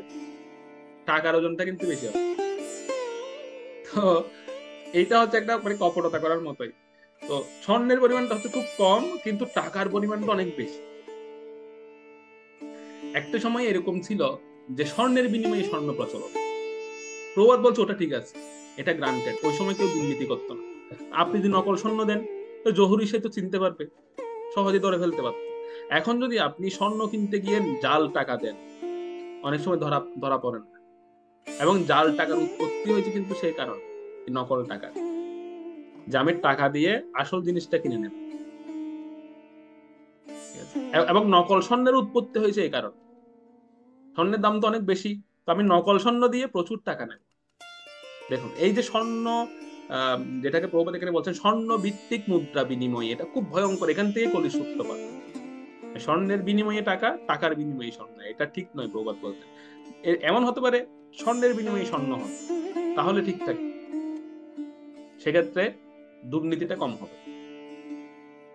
কিন্তু এখন যে নীতিটা চলে এসছে, স্বর্ণের বিনিময়ে অর্থ বা অর্থের বিনিময়ে, এটার দ্বারা প্রতারণা চলছে বর্তমানে। অনেক জাল টাকাও বের করছে, কালো টাকা দিয়ে প্রচুর স্বর্ণ কিনে রাখছে। অনেকে যাদের কাছে কালো টাকা আছে তারা প্রচুর স্বর্ণ কিনে স্টক করে রাখছে, বা যাদের কাছে প্রচুর স্বর্ণ আছে আগে কেনা, তারা এখন যখন স্বর্ণের দাম বেড়ে গেছে এখন তারা সেগুলো বিক্রি করছে, প্রচুর টাকা তারা নিয়ে নিচ্ছে, এগুলো বিক্রি করে। এই প্রতারণাটা এখন চলছে বর্তমান সময়, যেটা প্রভুপাদ আজ থেকে অনেক বছর আগে বলে গেছেন যে এই নীতিটা থেকে কলির সূত্রপাত। এখন বর্তমান সময়ে সেটা দেখা যাচ্ছে। তো সেজন্য এই যে যখন স্বর্ণভিত্তিক মুদ্রা প্রচলন শুরু হয়, তখন কিন্তু কলির প্রভাবটা খুব জোরে সোরে বিস্তার লাভ করে। ঠিক আছে, জাল টাকা বা বিভিন্ন কিছু শুরু হয়, দুর্নীতিগুলো সমাজে শুরু হয়েছে। তো এই স্বর্ণভিত্তিক ব্যবস্থাপনাটা এটা খুব ভয়ঙ্কর, এবং এটার পরে এটা ভবিষ্যতেও ঘটবে আর অনেক অনেক কিছু এখান থেকে। তো আসলে আসলে সম্পদটা খারাপ নয়। অনেক সময় আমরা ভাবি তাহলে কি স্বর্ণটা খারাপ? না, স্বর্ণটা খারাপ নয়, সম্পদটা খারাপ নয়। সেটা যদি কৃষ্ণ ভক্তি সম্বন্ধ যুক্ত না হয় তাহলে খারাপ, কিন্তু কৃষ্ণ ভক্তি সম্বন্ধহীন হলে সেই সম্পদ বা সেই ধনটাও খারাপ, সেটা উচিত নয়, উপযুক্ত নয়, সেটা সেই জিনিসটা এখানে বলা হচ্ছে। তো সেজন্য পরীক্ষিত মহারাজ কলিকে বলছিলেন যে তোমাকে কেন আমি কৃষ্ণ ভক্তিহীন ধনির গৃহে স্থান দিলাম, তার কারণ হচ্ছে তোমার অবস্থান জেনে তারাও যেন একটা সময় ভয়ে কৃষ্ণ ভক্তির আশ্রয় গ্রহণ করে। এটা শুনে কলি জোরে জোরে হাসতে হাসতে তখন কলিও বলছিলেন যে সেই সমস্ত ধনীদের আমি সেই সুযোগটা দেব না, তাদের চারপাশে এমন পরিবেশ করে রাখবো তাদের ধনের কারণে যে তারা রিয়েল কৃষ্ণ ভক্তির স্বাদটা তারা পাবে না। তারা হয়তো মনে করবে আমরা কৃষ্ণ ভক্তি করছি, কিন্তু কৃষ্ণ ভক্তির স্বাদ তারা পাবে না এই ধনের কারণে কেবলমাত্র। আসলে একটা জিনিস, এটা এটা বাস্তব সত্য কথা, যে কেউ কাঙ্গাল না হওয়া পর্যন্ত, মানে দিনহীন না হওয়া পর্যন্ত সে সত্যিকার অর্থে কৃষ্ণ ভক্তির স্বাদ পায় না বা পাবে না কখনো। যখন আমাদের একদম সমস্ত আশ্রয়গুলো নষ্ট হয়ে যাবে, আশ্রয়বিহীন হয়ে যাবো আমরা, সেদিনে প্রকৃত কৃষ্ণ ভক্তি বা কৃষ্ণ পরমেশ্বরের ভগবানের যে পরমেশ্বরত্ব বা কৃষ্ণ ভক্তির যে রস, সেটি আমরা প্রাপ্ত হতে পারবো। এটা প্রত্যেক ভক্তের জীবনে দেখো এই এই এই জিনিসটা আছে সেখানে। আমরা সারাউন্ডিং এরিয়া থেকে আমি যতক্ষণ না আমরা কষ্ট পাচ্ছি বা আমরা রিয়েল বাস্তবতাটা আমরা দেখতে পাচ্ছি, ততক্ষণ পর্যন্ত কৃষ্ণ ভক্তির টেস্টে পাইনি। তো সেজন্য পরীক্ষিত মানুষকে বলছিলেন যে আমি তাদের পরিবেশটা এমন করে রাখবো তারা বুঝতেও পারবে না, তারা মনে করবে তারা ভক্তি করছে, কিন্তু না, তাদেরকে আমি বেরুতে দেবো না এখান থেকে। তো সেজন্য আমাদের অনেক সাবধান থাকতে হবে। এই এই এই অধ্যায় যেটা চলমান, এই অধ্যায়টা কিন্তু গুরুত্বপূর্ণ আমাদের প্রত্যেকের জন্য, ভক্তদের জন্য। যে পরীক্ষিত মহারাজ স্যার কলির কথোপকথন হচ্ছে ঠিকই, কিন্তু আমাদের শিক্ষাটা হচ্ছে এই যে একজন ভক্ত হিসেবে আমরাও কিন্তু নিরাপদ নই এই কলির কাছ থেকে। যে কোনো সময় যে কোনো ভাবে সে অ্যাটাক করতে পারে। অনেক সময় না চাইলেও আমার ইচ্ছে নেই আমি এই এই জিনিসটা করবো, অনেক সময় সেই বিষয়টাও চলে আসে এরকম, আমার ইচ্ছে করছে না আমি এই এই এই এই পথটা গ্রহণ করি, বা এই এই এই যে এই ইয়েটা আমি করি, এটা আমার ইচ্ছে করছে না, কিন্তু অনেক সময় জোরপূর্বক নিজের কাছে চলে আসে। যেটা যেটা বাস্তবভাবে সে এক্সাম্পল স্বরূপ আমি আমার ব্যক্তিগত জীবনে তাদের শেয়ার করতে পারি যে আমার ইচ্ছা নেই আমি এই এই পথটা গ্রহণ করবো বা এই এই সেবাটাতে, কিন্তু এটা জোরপূর্বক চলে আসছে, বাধ্য হয়ে করতে হচ্ছে। এটা আমাদের প্রত্যেকের জীবনে আসবে সিচুয়েশন, যারা পারিবারিক জীবনে যারা আছেন আপনাদের জীবনে আসতে পারে, বা যারা আশ্রমিক জীবনে আছে তাদের জীবনে আসতে পারে, কিন্তু সতর্ক থাকাটা।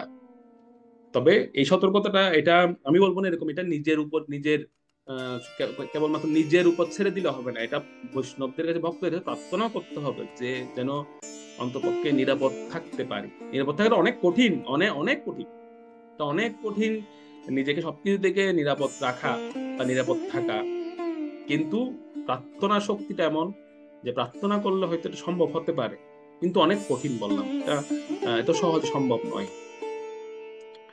তো কলি এই কথাটা পরীক্ষিত মহারাজকে বলছেন যে ওরা চাইবে, আপনি যেটা বলছেন ওরা কৃষ্ণ মুক্তি চাইবে, কিন্তু আমি তাদেরকে সেটা করতে দেব না, আমি তাদের পরিবেশ এমন করে দেব, চারপাশে এমন পরিবেশ সৃষ্টি করে দেব তারা যে একটু বসে নিভৃতে বসে একটু ভগবানের নাম করবে, ভগবানের নামের যে স্বাদ সেটা পাবে, এই সুযোগ আমি তাদের দেব। যদি হ্যাঁ কলি যখন এই কথাটা বলেছিলেন তখন একটা সুন্দর কথা ভগবান তখন, এটা দৈববাণীর মাধ্যমে ভগবান তখন আমাদের উদ্দেশ্যে, ভক্তদের উদ্দেশ্যে বলছিলেন যে হ্যাঁ কলি, তুমি এটাও শুনে রাখো, কোন ভক্ত যদি তোমার এরকম সৃষ্ট করা প্রভাবের মধ্যে থেকেও সে যদি সেখান থেকে বেরোনোর তীব্র প্রচেষ্টা করে, আমার কাছে আকুল প্রার্থনা করে, তখন কিন্তু আমি তার প্রার্থনায় সাই দেব। এবং সে যদি সেখান থেকে মুক্ত হয়ে বেরিয়ে আসতে পারে তার ভগবত ভক্তি এবং তার কৃপা, যে ভক্তদের কৃপা আশীর্বাদের ফলে, তখন কিন্তু তাকে আমি গ্রহণ করে নেবো এবং তাকে তুমি আর কোনোদিনও পরাস্ত করতে পারবে, সে সেখান থেকে মুক্ত হয়ে যাবে। এটাও ভগবান মানে ভগবান তিনি বলেছিলেন।